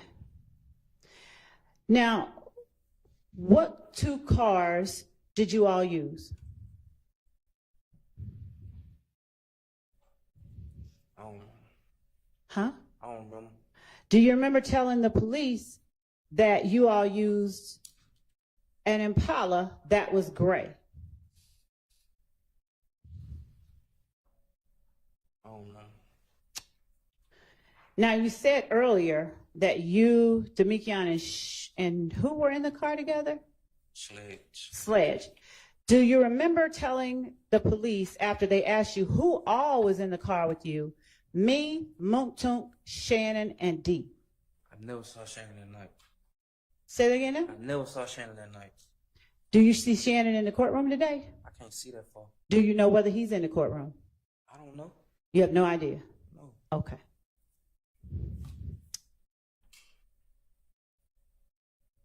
Do you remember whether Traydon was in the car with you all?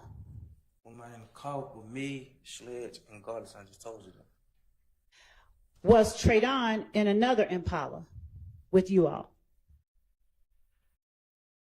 I just told you, the only people in the car with me, Sledge, and Goddess. Right, I hear you. But I'm asking you about Traydon and the car he was in.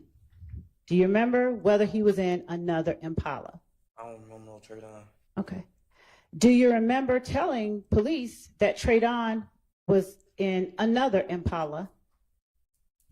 I just told you I don't remember. No Traydon, no Impala, nothing. Do you remember an orange or burgundy or something Impala? No. Do you remember telling the police you did? No.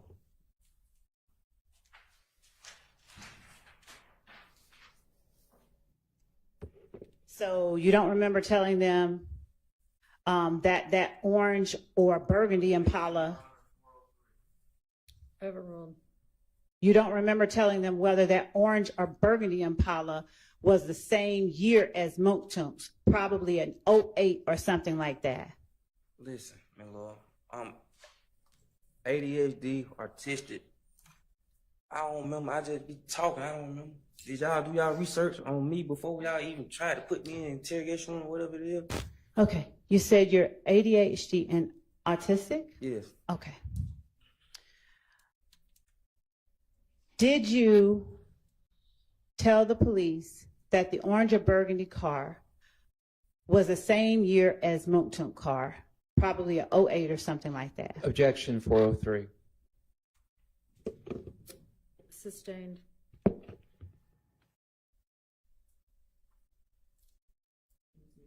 Your Honor, may I ask the basis?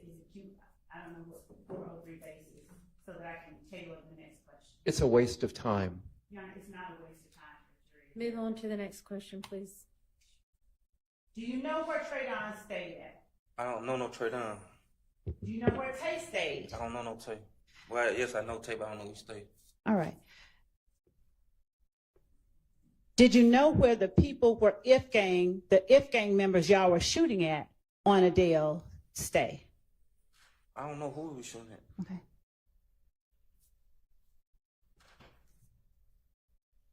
Do you remember telling the police that Traydon or Tay was the one that knew where the people who lived at Adele stayed at? No.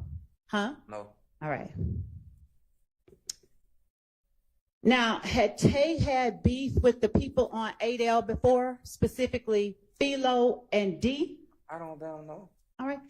You said earlier that you knew Philo. Is Philo No, Philip sir, I Collins? knew him. I knew of that name for being in my discovery package. I never knew him. You didn't know him on April 28th? No. You didn't know him on August 5th? No. All right. And by August 5th, I mean August 5th, 2015. No. All right.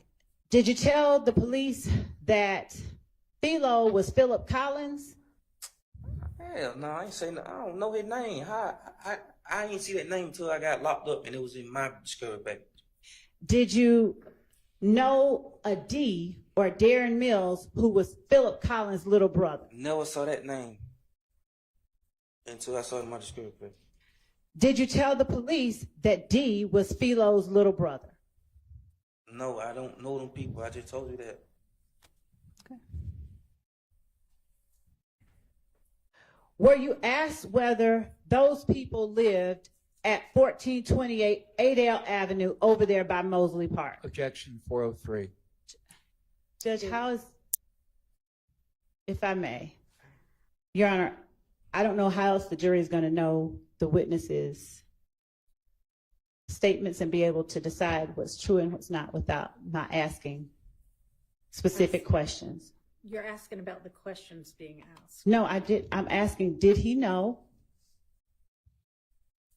that Philo and D stayed over there, and I understand, I'll change and rephrase. Okay. Did you know that Philo and D stayed on 1428 Adele Avenue over by Mosley Park? I don't know where they stay. Say it again. I don't know them people. I don't know where they stay. All right. And Mr. Zachary, I'm going to need you to do me a favor. You see the court reporter to your left? She's typing down things. And if you start talking before I finish asking questions, she can't get it down. So can you let me finish asking the question before you answer, please? She asked me the same questions. I understand. Ain't trip me up or trick me. You know that. I don't want to. Can you do that for me?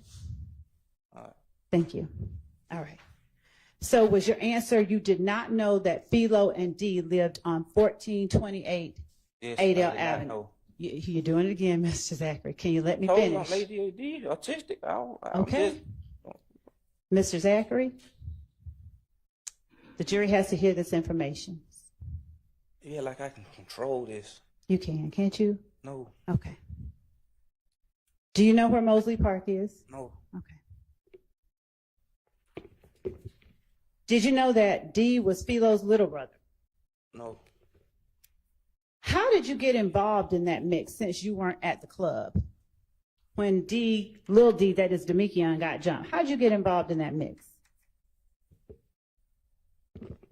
I don't remember. Did you get involved when they shot at Summer, when If Game shot at Summer? I never told who shot at something. I don't know nobody who shot. I just know she got shot at. Okay. Is that when you got involved, when you learned that she got shot at? Yes. All right. And where did they shoot at Summer? Campbellton. Is that the part on Landrum? Yes. Did they shoot at Summer now before all the shootings happened or after? Before. All right.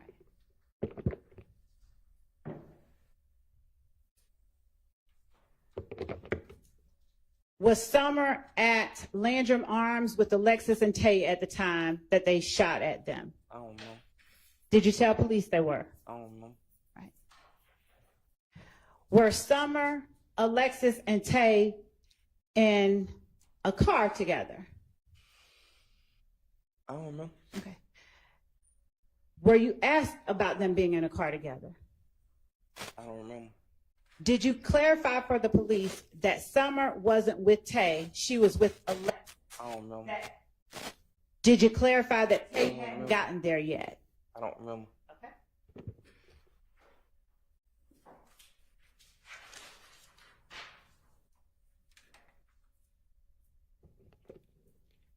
Do you know whether the people that shot at Summer were inside or inside of a car or inside of the apartment complex outside of the car when they shot at Summer? I don't know. Do you remember telling the police that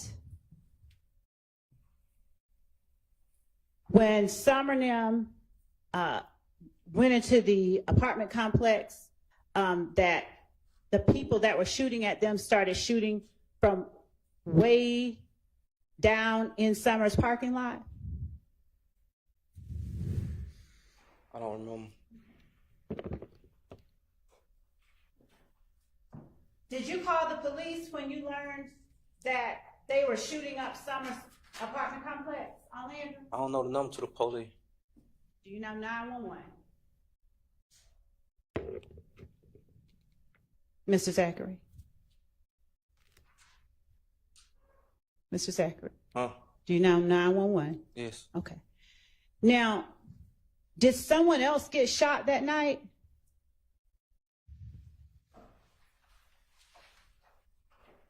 I don't remember. Do you remember telling the police that someone else had gotten shot that night? I don't remember. Do you remember telling the police it was right after Demekion got jumped? I don't know.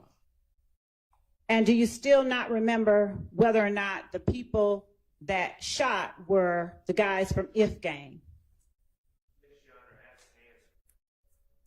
Sustained.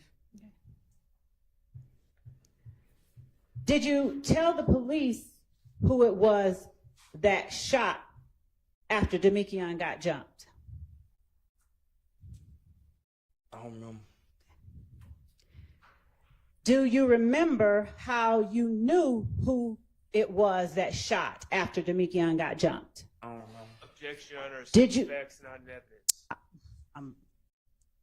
The next question I think is gonna. Sustained, but you can ask the next All right. question. So you don't remember whether telling the police how you knew it was who Objection, Your Honor. shot? Asked and answered, and it was just sustained, the objection. You That can one lay was- the foundation. That's what I'm attempting to do. Overruled. So you don't remember telling the police how you knew it was who was shooting at Summernham. No, I don't remember. Do you remember telling them that Summer saw the car that they were in? I don't remember. Do you remember what car they were in? I don't know. Do you remember what car you believed they were in? I don't know. Do you remember telling the police it was a gray Charger? I don't remember. Do you know at this time who drives or who drove a gray Charger on April 28, 2015? I don't remember. Do you remember telling the police who drove a gray Charger during that time on April 28, 2015? How can I tell them who driving Yes. if I wasn't? Yes I ain't or no? see it. Can you answer the question? Do you remember telling the police who drove a gray Charger Objection 403. on Judge, getting to how he knows who shot whom and why steps were taken afterwards, and the fact that it was an alleged if gang and rival gang is very relevant and not cumulative. Sustained, overruled. Who is sustained? The speaking objection is sustained and the other one is overruled. Okay, so you can answer. Do you remember telling the police who it was that drives a gray Charger on April 28, 2015? No. Do you remember telling the police that that boy Philo and his name D, Philo's little brother, drove that car? Philo and D. No. Do you remember telling Detective Gaither that the gray Charger was Philo's little brother's car? No. Now, do you know a Denise Bell? No. Have you ever heard of Denise Bell as it relates to, are you typing something on the computer? Mr. Zachary? Huh? What you typing on the computer? Oh, I don't know. Leave Judge? the computer alone. Don't touch it.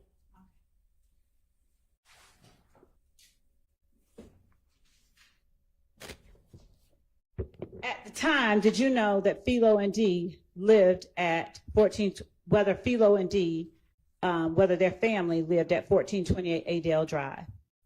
I just told you I don't know them folks. I don't know where they stay. So is that a no? No.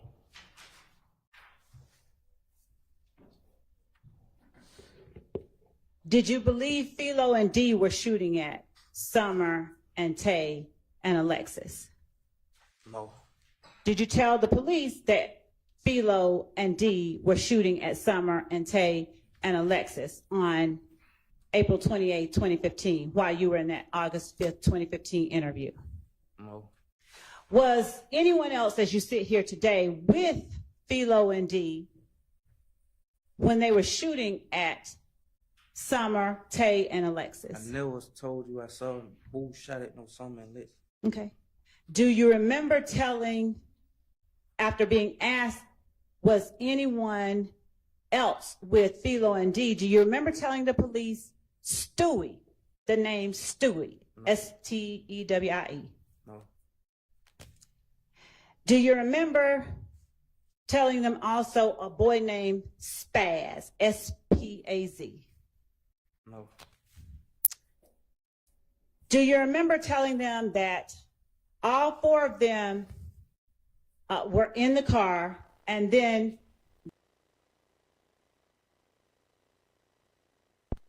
What up, fam? Appreciate y'all being here with me. Nah, Melissa, you ain't missed much. It's been the same thing going on since all day. And it's probably about to keep on going for I don't know how long, because she ain't got nowhere to go. but try to keep on trying to twist him up. I don't know how she gonna do it, but she gonna keep on trying. Appreciate y'all being here. Hit the like, hit the subscribe, tap in.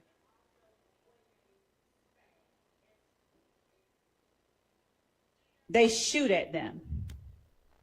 All four being Philo, D, Stewie, and Spaz. Make it make sense. If I didn't see the car, how can I know who shot her? Help me make it make sense. Do you remember telling the police that? I'm telling you, if you common sense, you'll see. If I didn't see the shoot, how can I say some name? That's just a lie. I don't remember. Okay, we'll get to that. So that's a no, you don't remember telling the police that, right? Mr. Zachary? Yeah.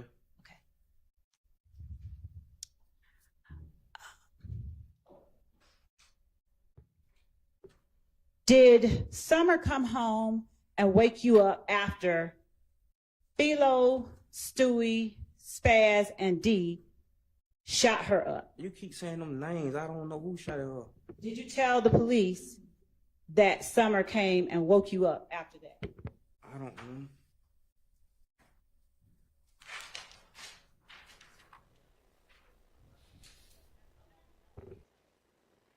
Yo, Kristen Vasquez, Ingram in there because Brown got replaced. Brown was what's her name? Whitaker's main security, but he snitched on the ex parte meeting, so that's why. Am I on? Okay, I heard something in the background, but so that's why he got removed and he got sent down to like juvenile court or something. And then they replaced him with Ingram. But you're right, that is his eyes and ears, though, for sure. Appreciate it. Did you call Montunk after getting a call from Summer about a shooting by those four guys? You just said she came home. Now you I'm saying asking call. you a different question. I didn't say anything. I'm asking. Did you call Montunk I don't remember. after getting a call about the shooting? I don't remember. Did you tell the police that you called Montunk? I don't remember.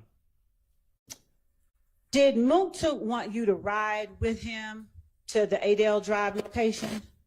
I don't remember. Did you tell the police that Montunk them didn't want you to ride with them? They wanted you to ride but didn't want you to ride. I don't remember. Do you remember where you were seated in the car that you were in with Montunk? I don't remember.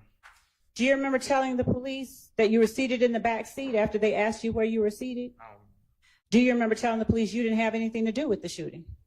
I don't remember. Or didn't have to do anything at the shooting? I don't remember.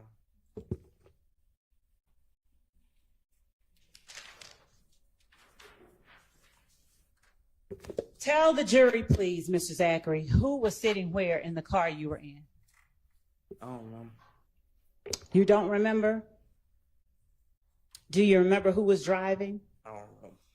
Do you remember anything about, since you remembered it earlier, do you remember anything about the people, positions in the car that you said you were in the night Adele Avenue got shot up? I don't remember.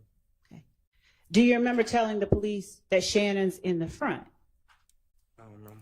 Do you remember telling the police that Dee's on one side? Right? Do you remember pointing out to the police during that interview where Montunk was driving?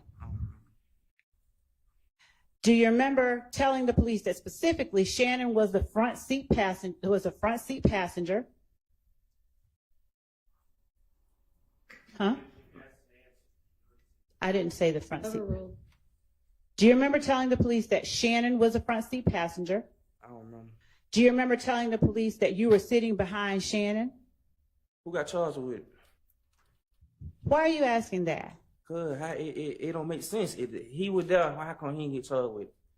Mr. Zachary, will you please answer the questions that I'm asking? Do you remember telling the police that Shannon was the front seat passenger? No. Do you remember telling the police that you were sitting behind Shannon? No. Do you remember telling the police that Demekion was sitting behind Montunk? No. hypothetically, if you did tell the police that Moontunk was driving, how are you keeping Moontunk out of it? He said today that he was trying to keep Moontunk out of it. Sustained. Okay. How does telling the police that Moontunk was driving keep Moontunk out of the shooting? I don't remember. You don't remember?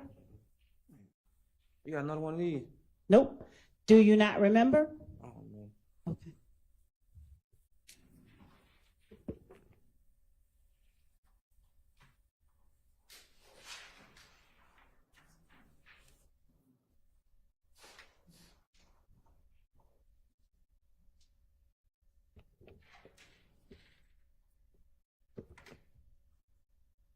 Who drove that, or who owned that orange other car, that orange or burgundy car that you now say you don't recall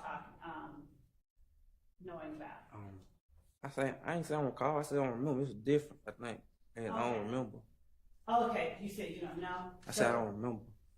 Do you remember telling the police that that boy Traydon owns that car?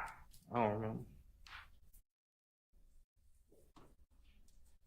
Do you know what gang Traydon belongs to? I don't know. Do you remember telling the police that he's supposed to be a blood, but like a regular gang, but you don't know exactly which blood, but they're supposed to be blood? I don't know. Okay. Were Moontunk, Shannon, and Dee in the car all together when they came and picked you up?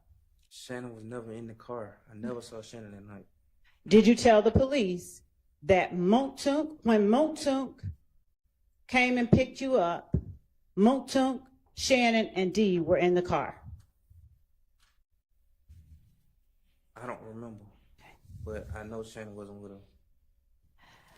And after the people came and picked you up, where did you all go first? My cousin's house. Which one? On Landrum? Yes.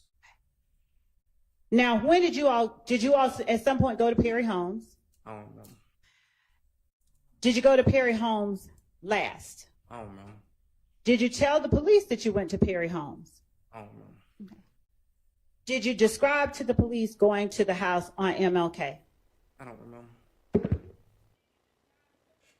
So Melissa, I'm not sure. I didn't watch whatever happened. I haven't heard about Steele and Jeffrey's stepfather. I ain't been tapped into that. But LIL-D, supposedly like not him, but I think the other one, his auntie or something was married to Gaither, or I don't know if they was legally married, but they've been together for a long time. So I'm not too sure how official that is, but supposedly his auntie was with Gaither, Detective Gaither, while she was doing all this investigation. So I'm not sure about the dad thing though, about Jeffrey's stepfather. But appreciate the question, family.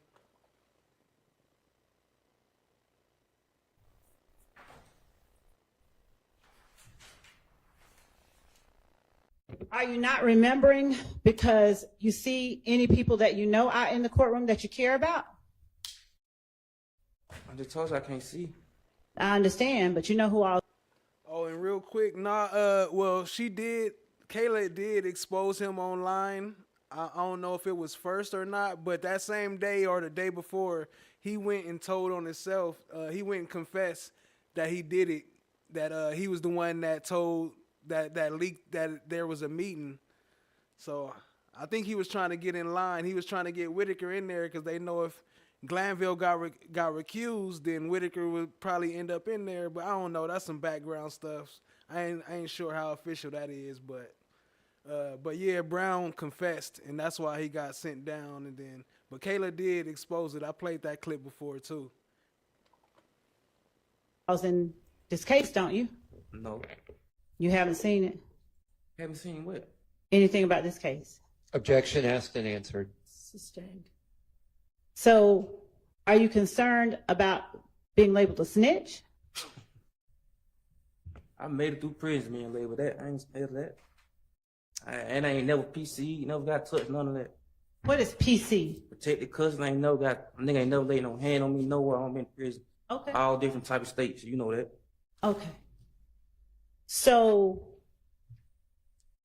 who got out of the car and who stayed in the car? I did everything. I think I asked you this, but have you ever worn dreads around April 2015? I don't know. Do you remember telling the police Shannon and Dee and Tay got out the car and Montunk stayed in? Shannon was never with us. All right, listen to the question she's asking and answer that question. And then you can explain if you need to. Do you remember telling the police that Shannon and Dee and Tay got out of the car, and it's T-A-Y? No, Shannon was never with us. I'm sorry. No, Shannon was never with us. I understand that's your testimony today. I'm asking you if you remember telling the police that Shannon and Dee and Tay, and by Dee I mean Demikion, and Tay got out of the car and Montunk stayed in.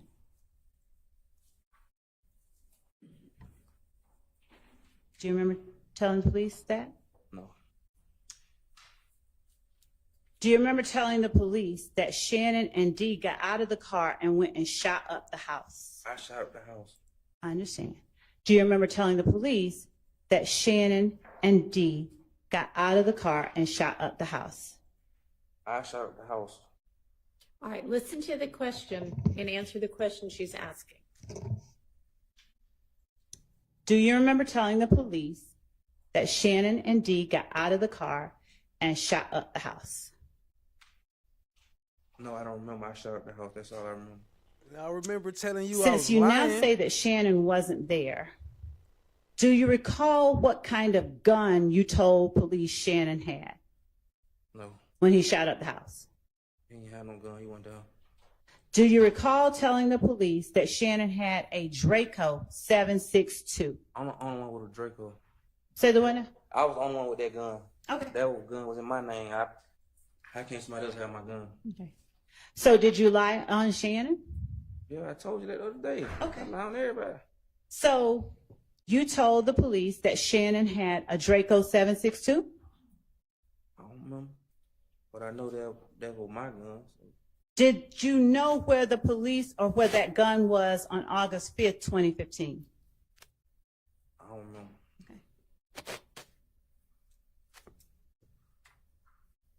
Did you know whose gun? You're now saying that it was your gun, but at the time you talked to the police, did you know whose gun it was? I don't know. Do you remember telling the police that Shannon already had the gun? Shannon was never with us. I hear you today. I'm asking you if you remember telling the police that Shannon already had the gun. No. Do you remember telling the police that it was a chopper? A helicopter? Is that the only thing you know is a chopper? Yes.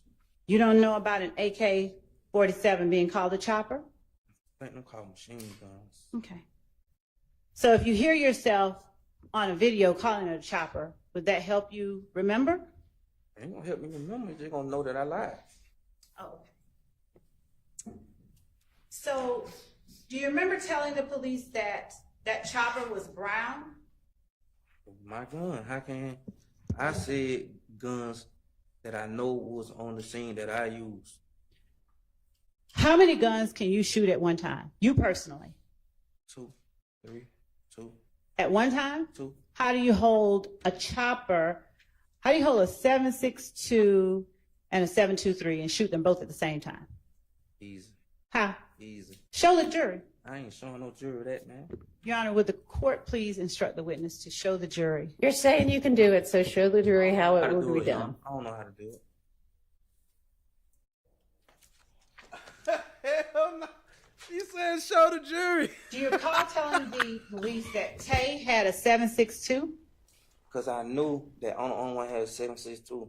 I knew that they know I had a 7.62 in my name. Did your gun look like a big old deer gun? I don't remember. Did you tell the police that Tay's gun looked like a big old deer gun? I don't remember. What kind of gun did Demekion have? I don't remember. Do you remember what you told the police about the gun Demekion had? I don't remember. Why don't you remember? I don't remember. Now, you were trying to protect Monktoon, but did you tell the police that Demekion had Monktoon's gun? I don't know. How would telling the police that Demekion had Monktoon's gun protect Monktoon? I don't know. Was the gun Demekion had the same gun that you got caught with in May? I don't remember.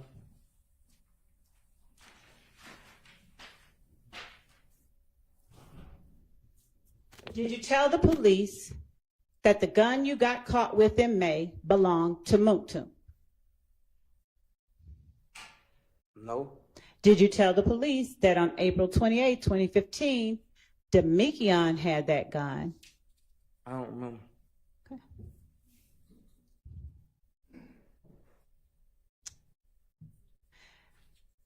How many guns had you bought by that time, by August 5th, 2015, from any kind of pawn shop? I don't remember. Had you bought any from Arrowhead Pawn Shop? I don't remember. Do you remember the police asking you about buying 3 or 4 firearms? Objection 403. Sustained. Do you remember talking about buying 3 or 4 firearms? Objection 403. Sustained. Judge okay. Did Woody trick you out of those guns? No. Did you tell the police that Woody tricked you out of those guns?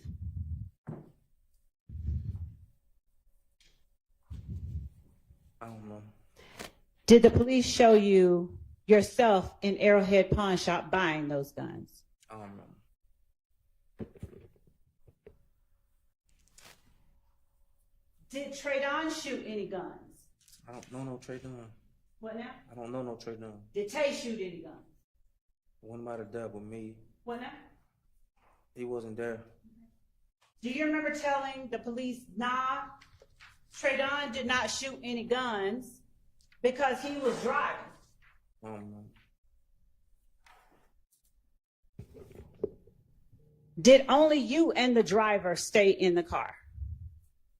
I got out and shot. Did you tell the police that you and the driver stayed in the car? I don't know. Now, where did you all park when y'all got to the house on Adele Drive? I don't know. Did you tell the police that you and Monktoon parked way back and Taynam got close to the house, like the front driveway or something? I don't know. Do you recall whether they shot the house or whether they shot people? I don't know. Okay.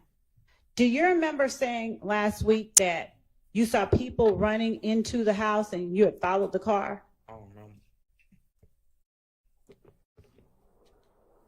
Was it dark or light when you all got to the Adele house, Adele Drive house? I don't know. Did you all go to Perry Homes after Adele Drive? I don't know. Did you tell the police that after Taynam shot at the Adele Drive house that you all went to Perry Homes? Tell you never shot at no house. I don't remember nothing else. Okay. Did you tell the police that after Taynam shot at the house, y'all went to Perry Homes? I don't know. Now, did you know anybody that lived at Perry Homes? I don't know. Did you tell the police that you knew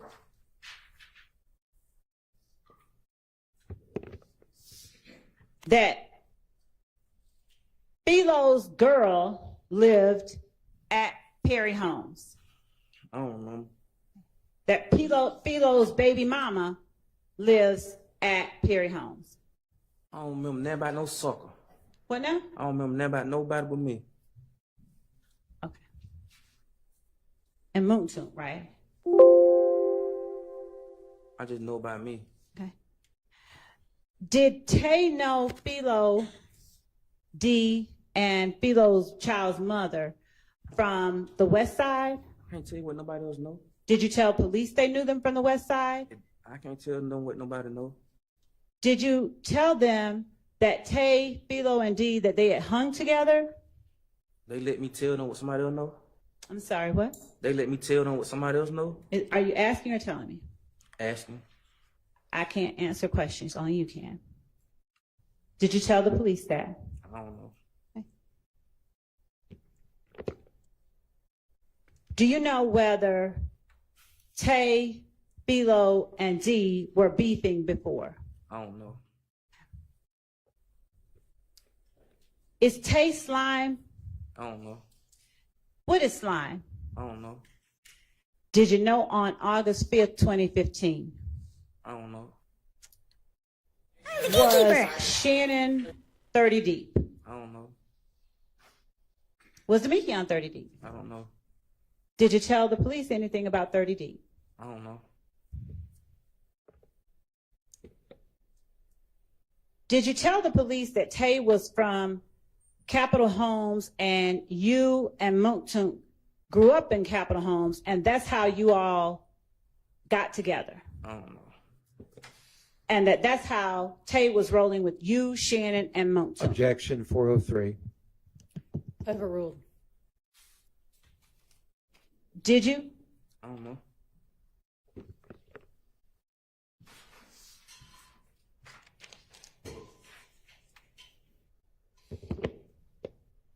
So you don't remember whether you told the police if Tay was originally from Capitol I Homes? don't know. Who is Big Boo, if you know? I don't like talking about deceased people. You don't like talking about what, sir? Deceased people. Deceased people? Okay. I'm not going to make you talk about him much, but do you know his real name? Yes. What is it, please? Quinn Porter. All right. Quinn Porter. This is it. And when you say he's deceased, just the year, when was he deceased? What year? Yes, sir. I don't know. I was locked up. Okay. Now, did Tay used to hang with Big Boo? I don't know. Okay. Did you tell the police, Gaither and Dennis, on August 5th, 2015, that that's how you met Tay because Tay, all of you all used to hang with Boo? You just said all of us grew up together and kept our home. Did you tell the police that you all used to hang with Boo? You, Tay, Shannon? I don't know. Okay. Did you go to get some bullets the night of April 28, 2015? I don't know. Did you go to get bullets before you went to Perry Homes? I don't know. Did you tell the police that you had gone to get bullets before you went to Perry Homes? I don't know. Did you tell the police that you went to get bullets from someone that D knew on Cleveland, like at a trap spot? Objection 403. Sustained.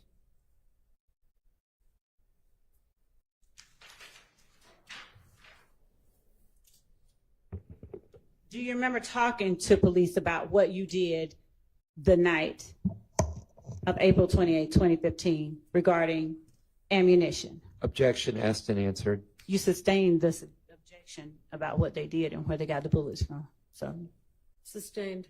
okay. That was funny to you, you chuckled. That was funny to you, you chuckled. I ain't chuckling. Okay. Now, what is a trap spot?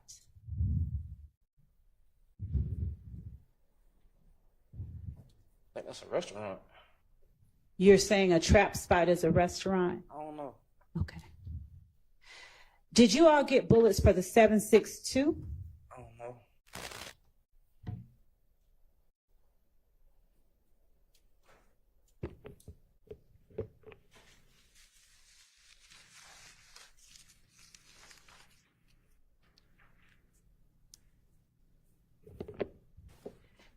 Did you have Mooktoon's gun the day you got caught at the BP because he needed your smaller gun to go over to a girl's house? I don't know. Did you tell the police that Moontuk needed your smaller gun to go over to a girl's house? When I told him that some years later after I beat the case, On August 5th, 2015, did you tell them that? I don't remember. Did you tell them that it was a small little gun? Who got caught with the gun? Did you tell the police that it was a 40 Smith & Wesson That's in my name, yes. that was your gun that Moontuk borrowed to go over to a girl's house? I don't remember.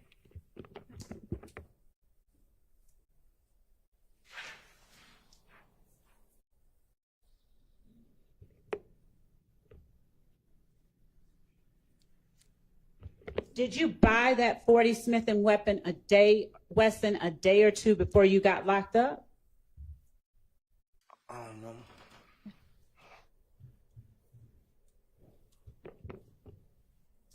Did you tell the police you did? I don't remember.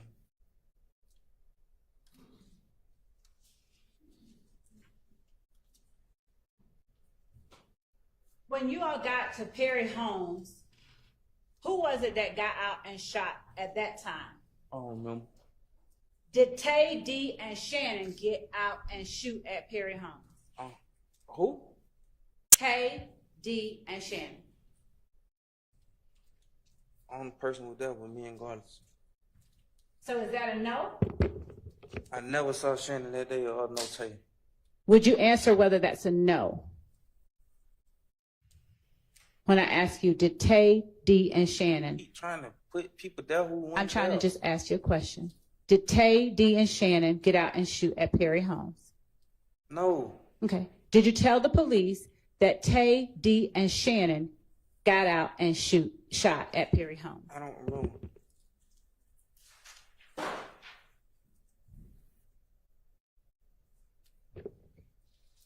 Do you remember how many guns you all had in total? 100. All right. Did anybody else join you all other than the ones that either you talked about today or that you told the police were with you? Huh? I don't understand that question.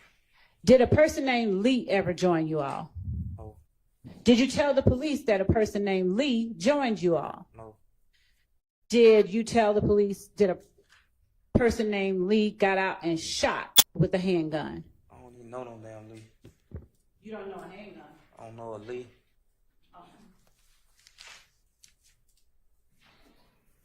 And do you remember telling the police that Lee was in the car with Tay and them because that was Tay's friend? I don't know. Keep putting people there.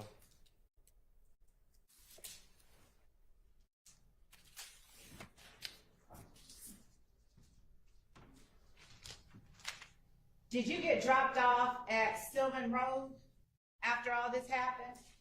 I don't know. Did you get dropped off at a Chevron by 166? I don't know. Did you tell the police that you got dropped off I don't know. on Sylvan Road at the Chevron by 166? Objection. 403. Sustained.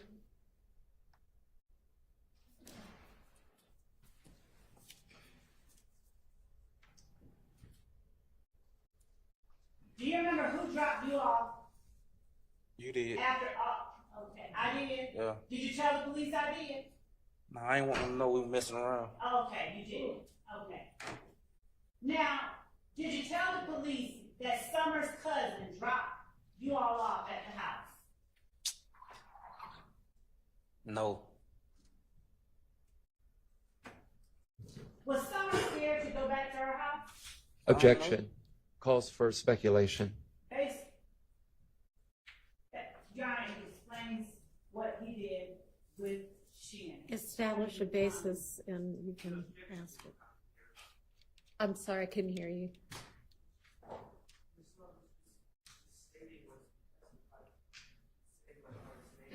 Your Honor, I would object to Mr. Well, you're the one that just did it. Stop talking back and forth to each other. You need to turn on your mic. Go ahead and ask the question if you can establish a foundation. Did Did Summer have her own car when you got dropped off at the Chevron by 166? Why you keep asking me about another female? Just answer the question. I don't know. I don't remember. Did Summer let her cousin keep her car? I don't know. Did Summer indicate that she was letting her cousin keep her car because she was scared to go back to the house? Objection calls for hearsay. Sustained.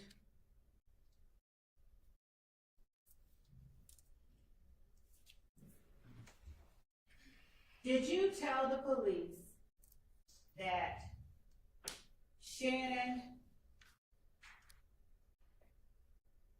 and other people in the car with you were slime?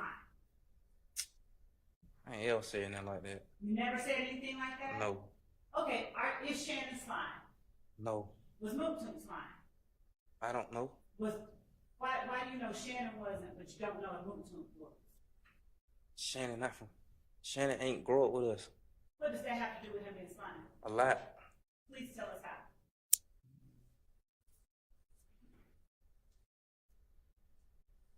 Your Honor, would the court please instruct me? Answer the question. I don't know, Your Honor. So, who else was slime? You? Were you slime? No.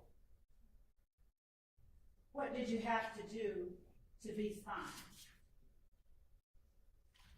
I don't even know what the hell slime is. Since you say you don't know what it is, did you know on August 5th, 2015 what slime is?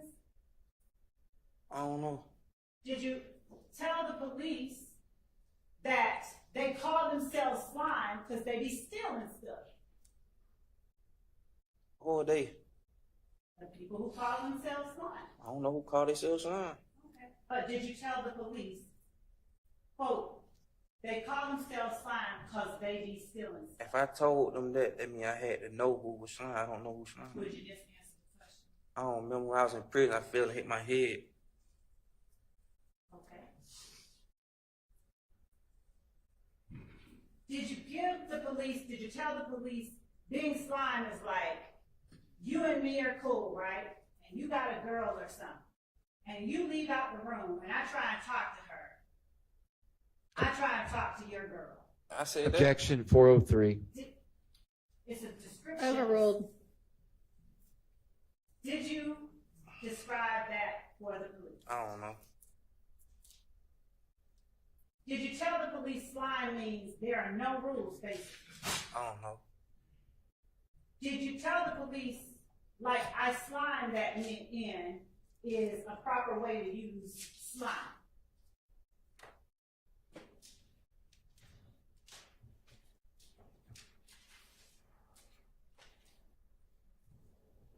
Answer the question. I'm thinking, Your Honor.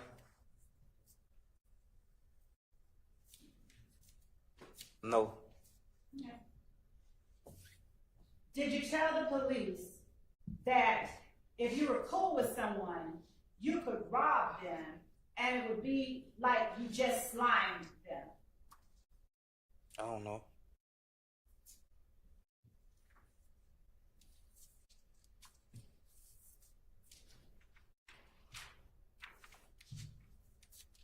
Does slime also mean that there's no loyalty? I don't know.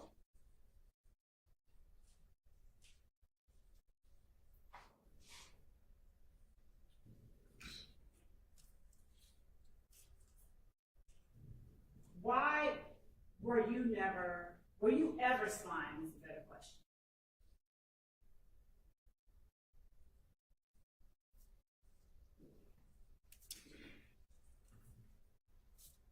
I don't know what no slime is.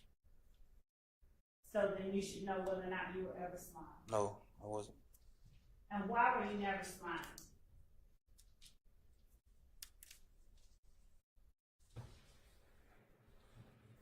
I don't know. Did you tell the police that they would never let you get in? I don't know.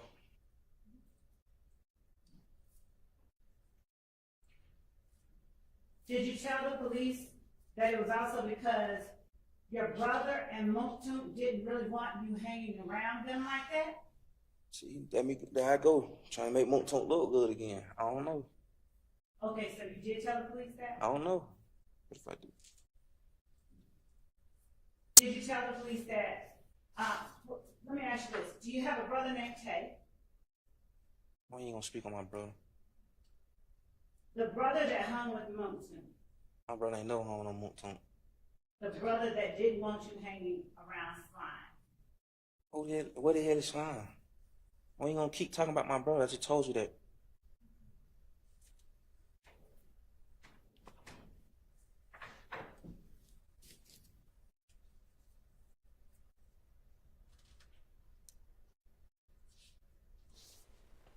Did trying to talk off Moktoon the and your mic. brother not want you hanging around Demekion? She trying to make sure people don't hear We're what not gonna she's keep saying talking right about my now. brother, Ms.love. Okay, did That's a Moktoon sensitive not spot want for me. We're not gonna keep talking about my brother. Did Moktoon not want you hanging around Demekion and Woody? That's just something I probably told them to make Montont look good again. So is that yes or no? I don't know. That's your hand. Is that yes or no? Did Moktoon want you or not want you to hang around Demekion and Woody now? I don't know. Did you tell the police that Moktoon was Slime? I don't know.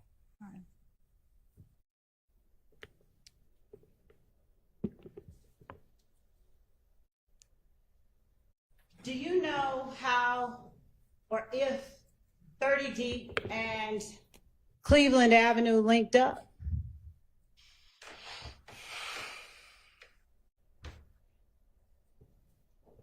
Do you need No. a break or anything? No. Okay. So do you know, or did you tell, first of all, do you know whether or not 30 Deep and Cleveland Avenue ever linked up? No. Did you tell the police that you did? Oh, that was something I read in a newspaper article. What newspaper article? I don't remember that jump years ago. Did you, years ago, before August? I read in my discovery package too. Okay. Did, whose discovery package? I don't know, somebody I was locked up with. All right. Did you tell the police that initially 30D and Cleveland Avenue didn't mess with one another? They didn't hang around one another? I don't know. And that they didn't start hanging with one another until Thugs started pushing with Woody? I don't know.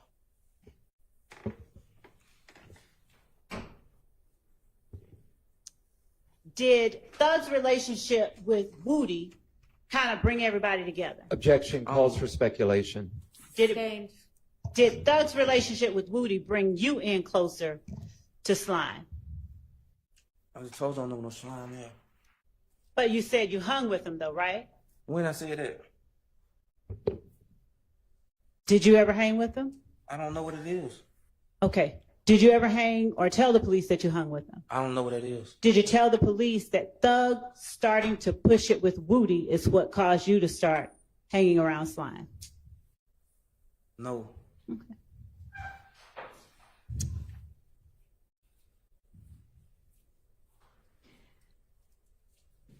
Tell the jury how it is that you and Woody got close. I don't know. Did you tell the police that the only reason you and Woody got close is because you hung with Monktunk and Monktunk was hanging with Thug? I don't know.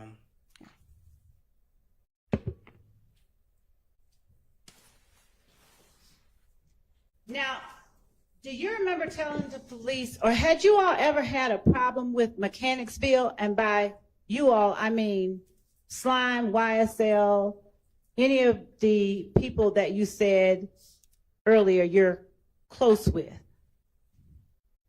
Had you all ever had a problem with Mechanicsville? Who I said I was close with earlier? Let's start with Slime. Did Slime ever have a problem with Mechanicsville? What is Slime? Did YSL ever have a problem with Mechanicsville? I don't know. Did you tell the police, we've never had a problem with Mechanicsville? When have I ever told the police I was Slime?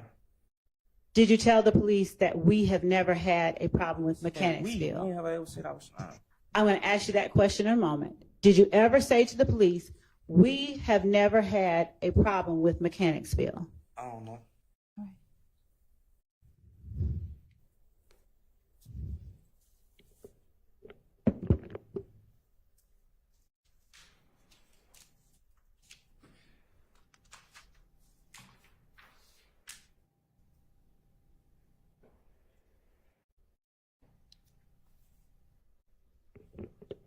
Your Honor, at this point, there is a line of questioning that deals with the matter that was raised by one of the defendants earlier that All I need right, to let's approach. take our lunch break and we can sort it out over lunch. So y'all be back here at 1:30, please.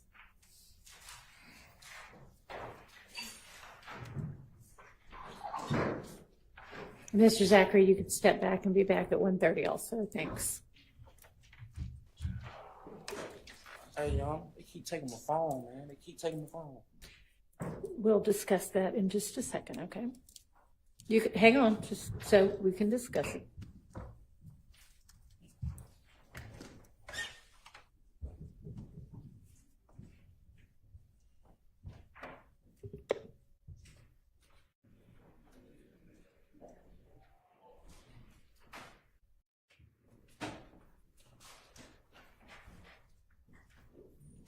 Do y'all have his phone with, is his phone around somewhere? You can let him use it in, as long as supervised, yes. What you mean, long as supervised, Judge? Somebody else is gonna be in the room with you.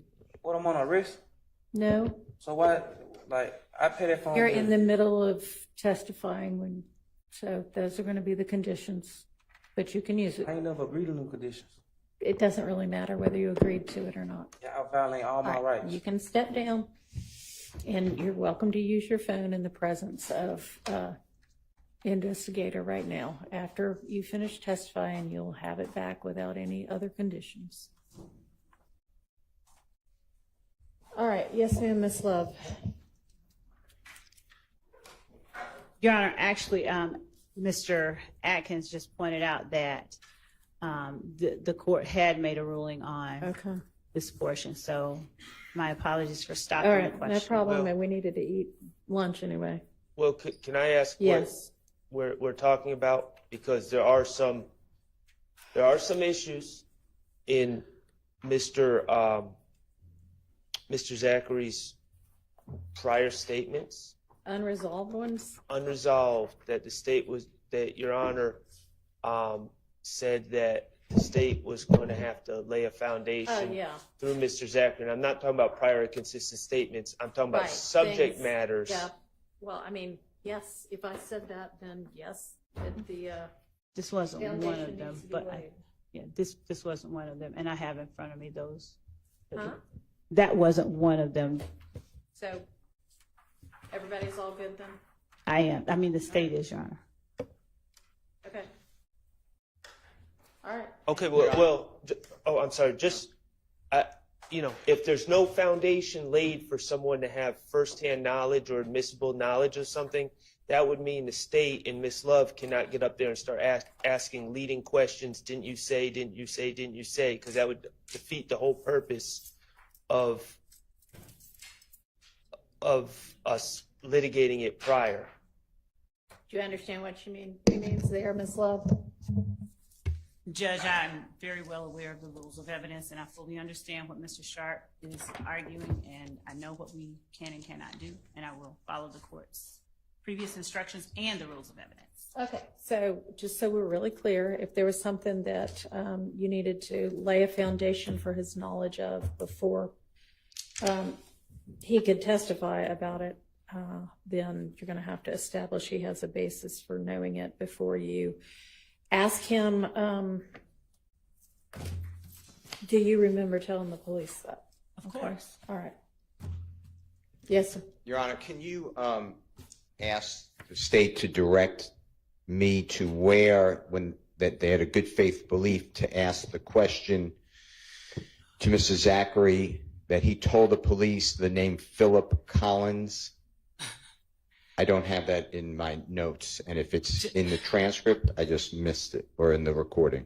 Judge, I said Philo, and I asked him because everybody knows it's in all the information we've provided to the defense. And I think without looking back on prior testimony, at least one witness may have discussed the fact that Philip Collins was Philo, but I will confirm that. But Mr. Steele is very well aware that Philo is Philip Collins. That's in everything that we've given That's him. not what he is. He's saying,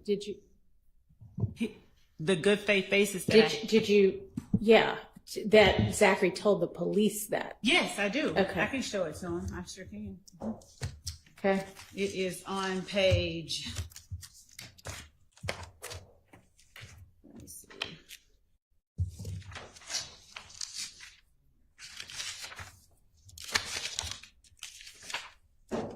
And I know that he may have probably just overlooked it.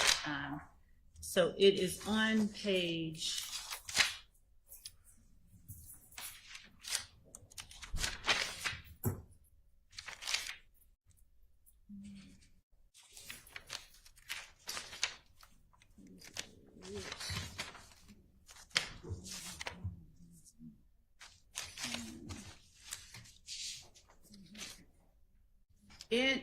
As I'm looking for the transcript portion, I can tell you that in the interview where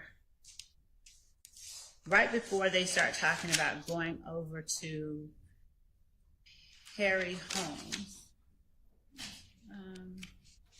they were asked, the police asked Mr. Zachary, here it is, who drives the gray Charger? Backing up to somebody got shot that night. Mr. Zachary was asked by Gaither, do you remember what time they shot at him? She asked whether it was right after Demekion got jumped. And Gaither asked, how do you know it was these people? We're talking about the guys from If Gang, right? Mr. Zachary says, yeah, because she's seen what car they were in. Gaither asked, which car were they in? Mr. Zachary says, a gray Charger. Gaither asked, and these are some of the questions that they said, 403, irrelevant, and all that were sustained. Gaither asked, who drives a gray Charger?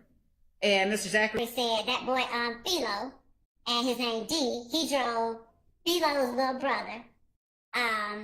He drove, D is Philo's little brother. He drove that car, and then Gaither says Philo and D. And Gaither says, so Philo and D, they shoot at them. And Zachary says yes. And that's when she asked him, so is there a last name Collins in there anywhere? I think that's what he's asking. So, Your Honor, what I said is something about Philo or Philip Collins. Philip Collins is Philo. Okay, but that's not in the conversation he had with the police. That's just you asking him, is it Philip Collins? Yes, that's exactly right. And Your Honor, he asked what good faith basis I had for asking, and I'll tell you that when he said Philo and his little brother D, and we've heard testimony from one witness, I won't call it, she's a lay witness, who said that her sister's children were Darren and Philo or Philip Collins, and that Darren is younger than Philip Collins. They objected when I asked about the age. The court sustained that, but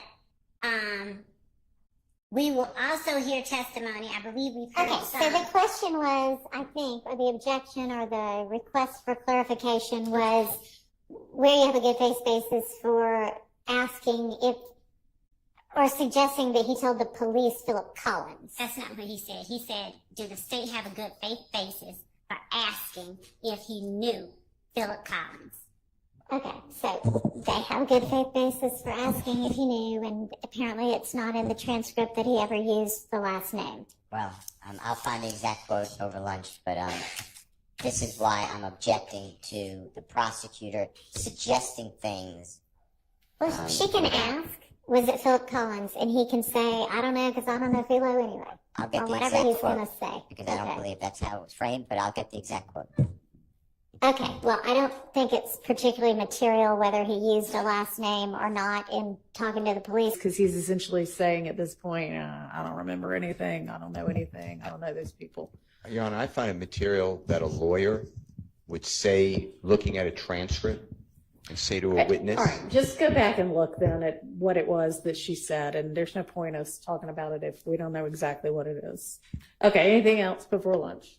Not on behalf of Mr. Williams. Yes. Just because we're talking about what the lawyer did and not the evidence is, I want to say that I didn't just look at a transcript. I listened to the interview a lot. Okay. All right, thank you. We'll see everybody back at 1:30.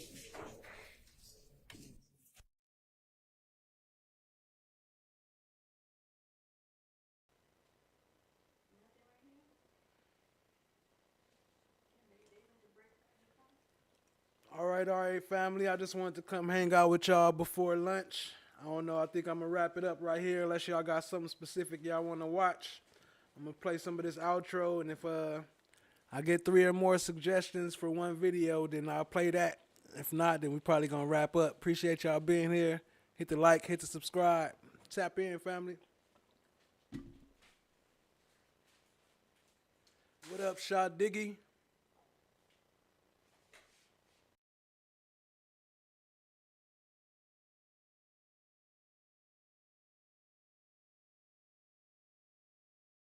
No. Why didn't you, as an officer of this court, tell me? And that's not what the point is. The point is, you as an advocate, is you should have told me. I got a problem with you now. I got a problem with you now. I would suggest you don't say anymore. Now you want to have it both ways. You can't do it. Both sides have an equal responsibility under the rules of professional responsibility. All right, have a seat, sir. Thank you. How fast things have changed. How fast things have changed. How fast things have changed.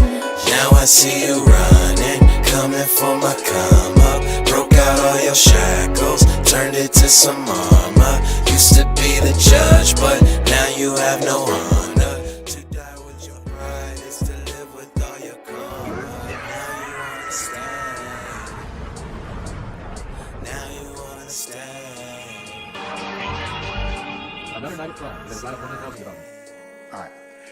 Anybody else have any other issues as to... Uh-oh. Fulton County has no problem coming in here and cuffing all of us, okay? Don't be an idiot. Are you trying to tell me about myself? You homeless, and you don't even have a mirror to look at yourself. Here. So I know you all about your principles. But can we just please listen to Earn so we can get out of here? It's 4 cops on the other side of that door. You know if they come in here, they're gonna get your ass on a whole lot of other shit. You lying ass bitch. I knew it. Mama, I hate you, Will.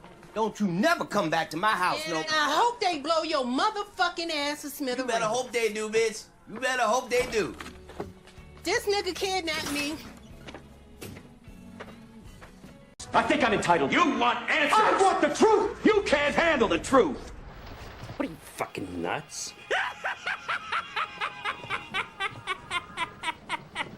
You thought?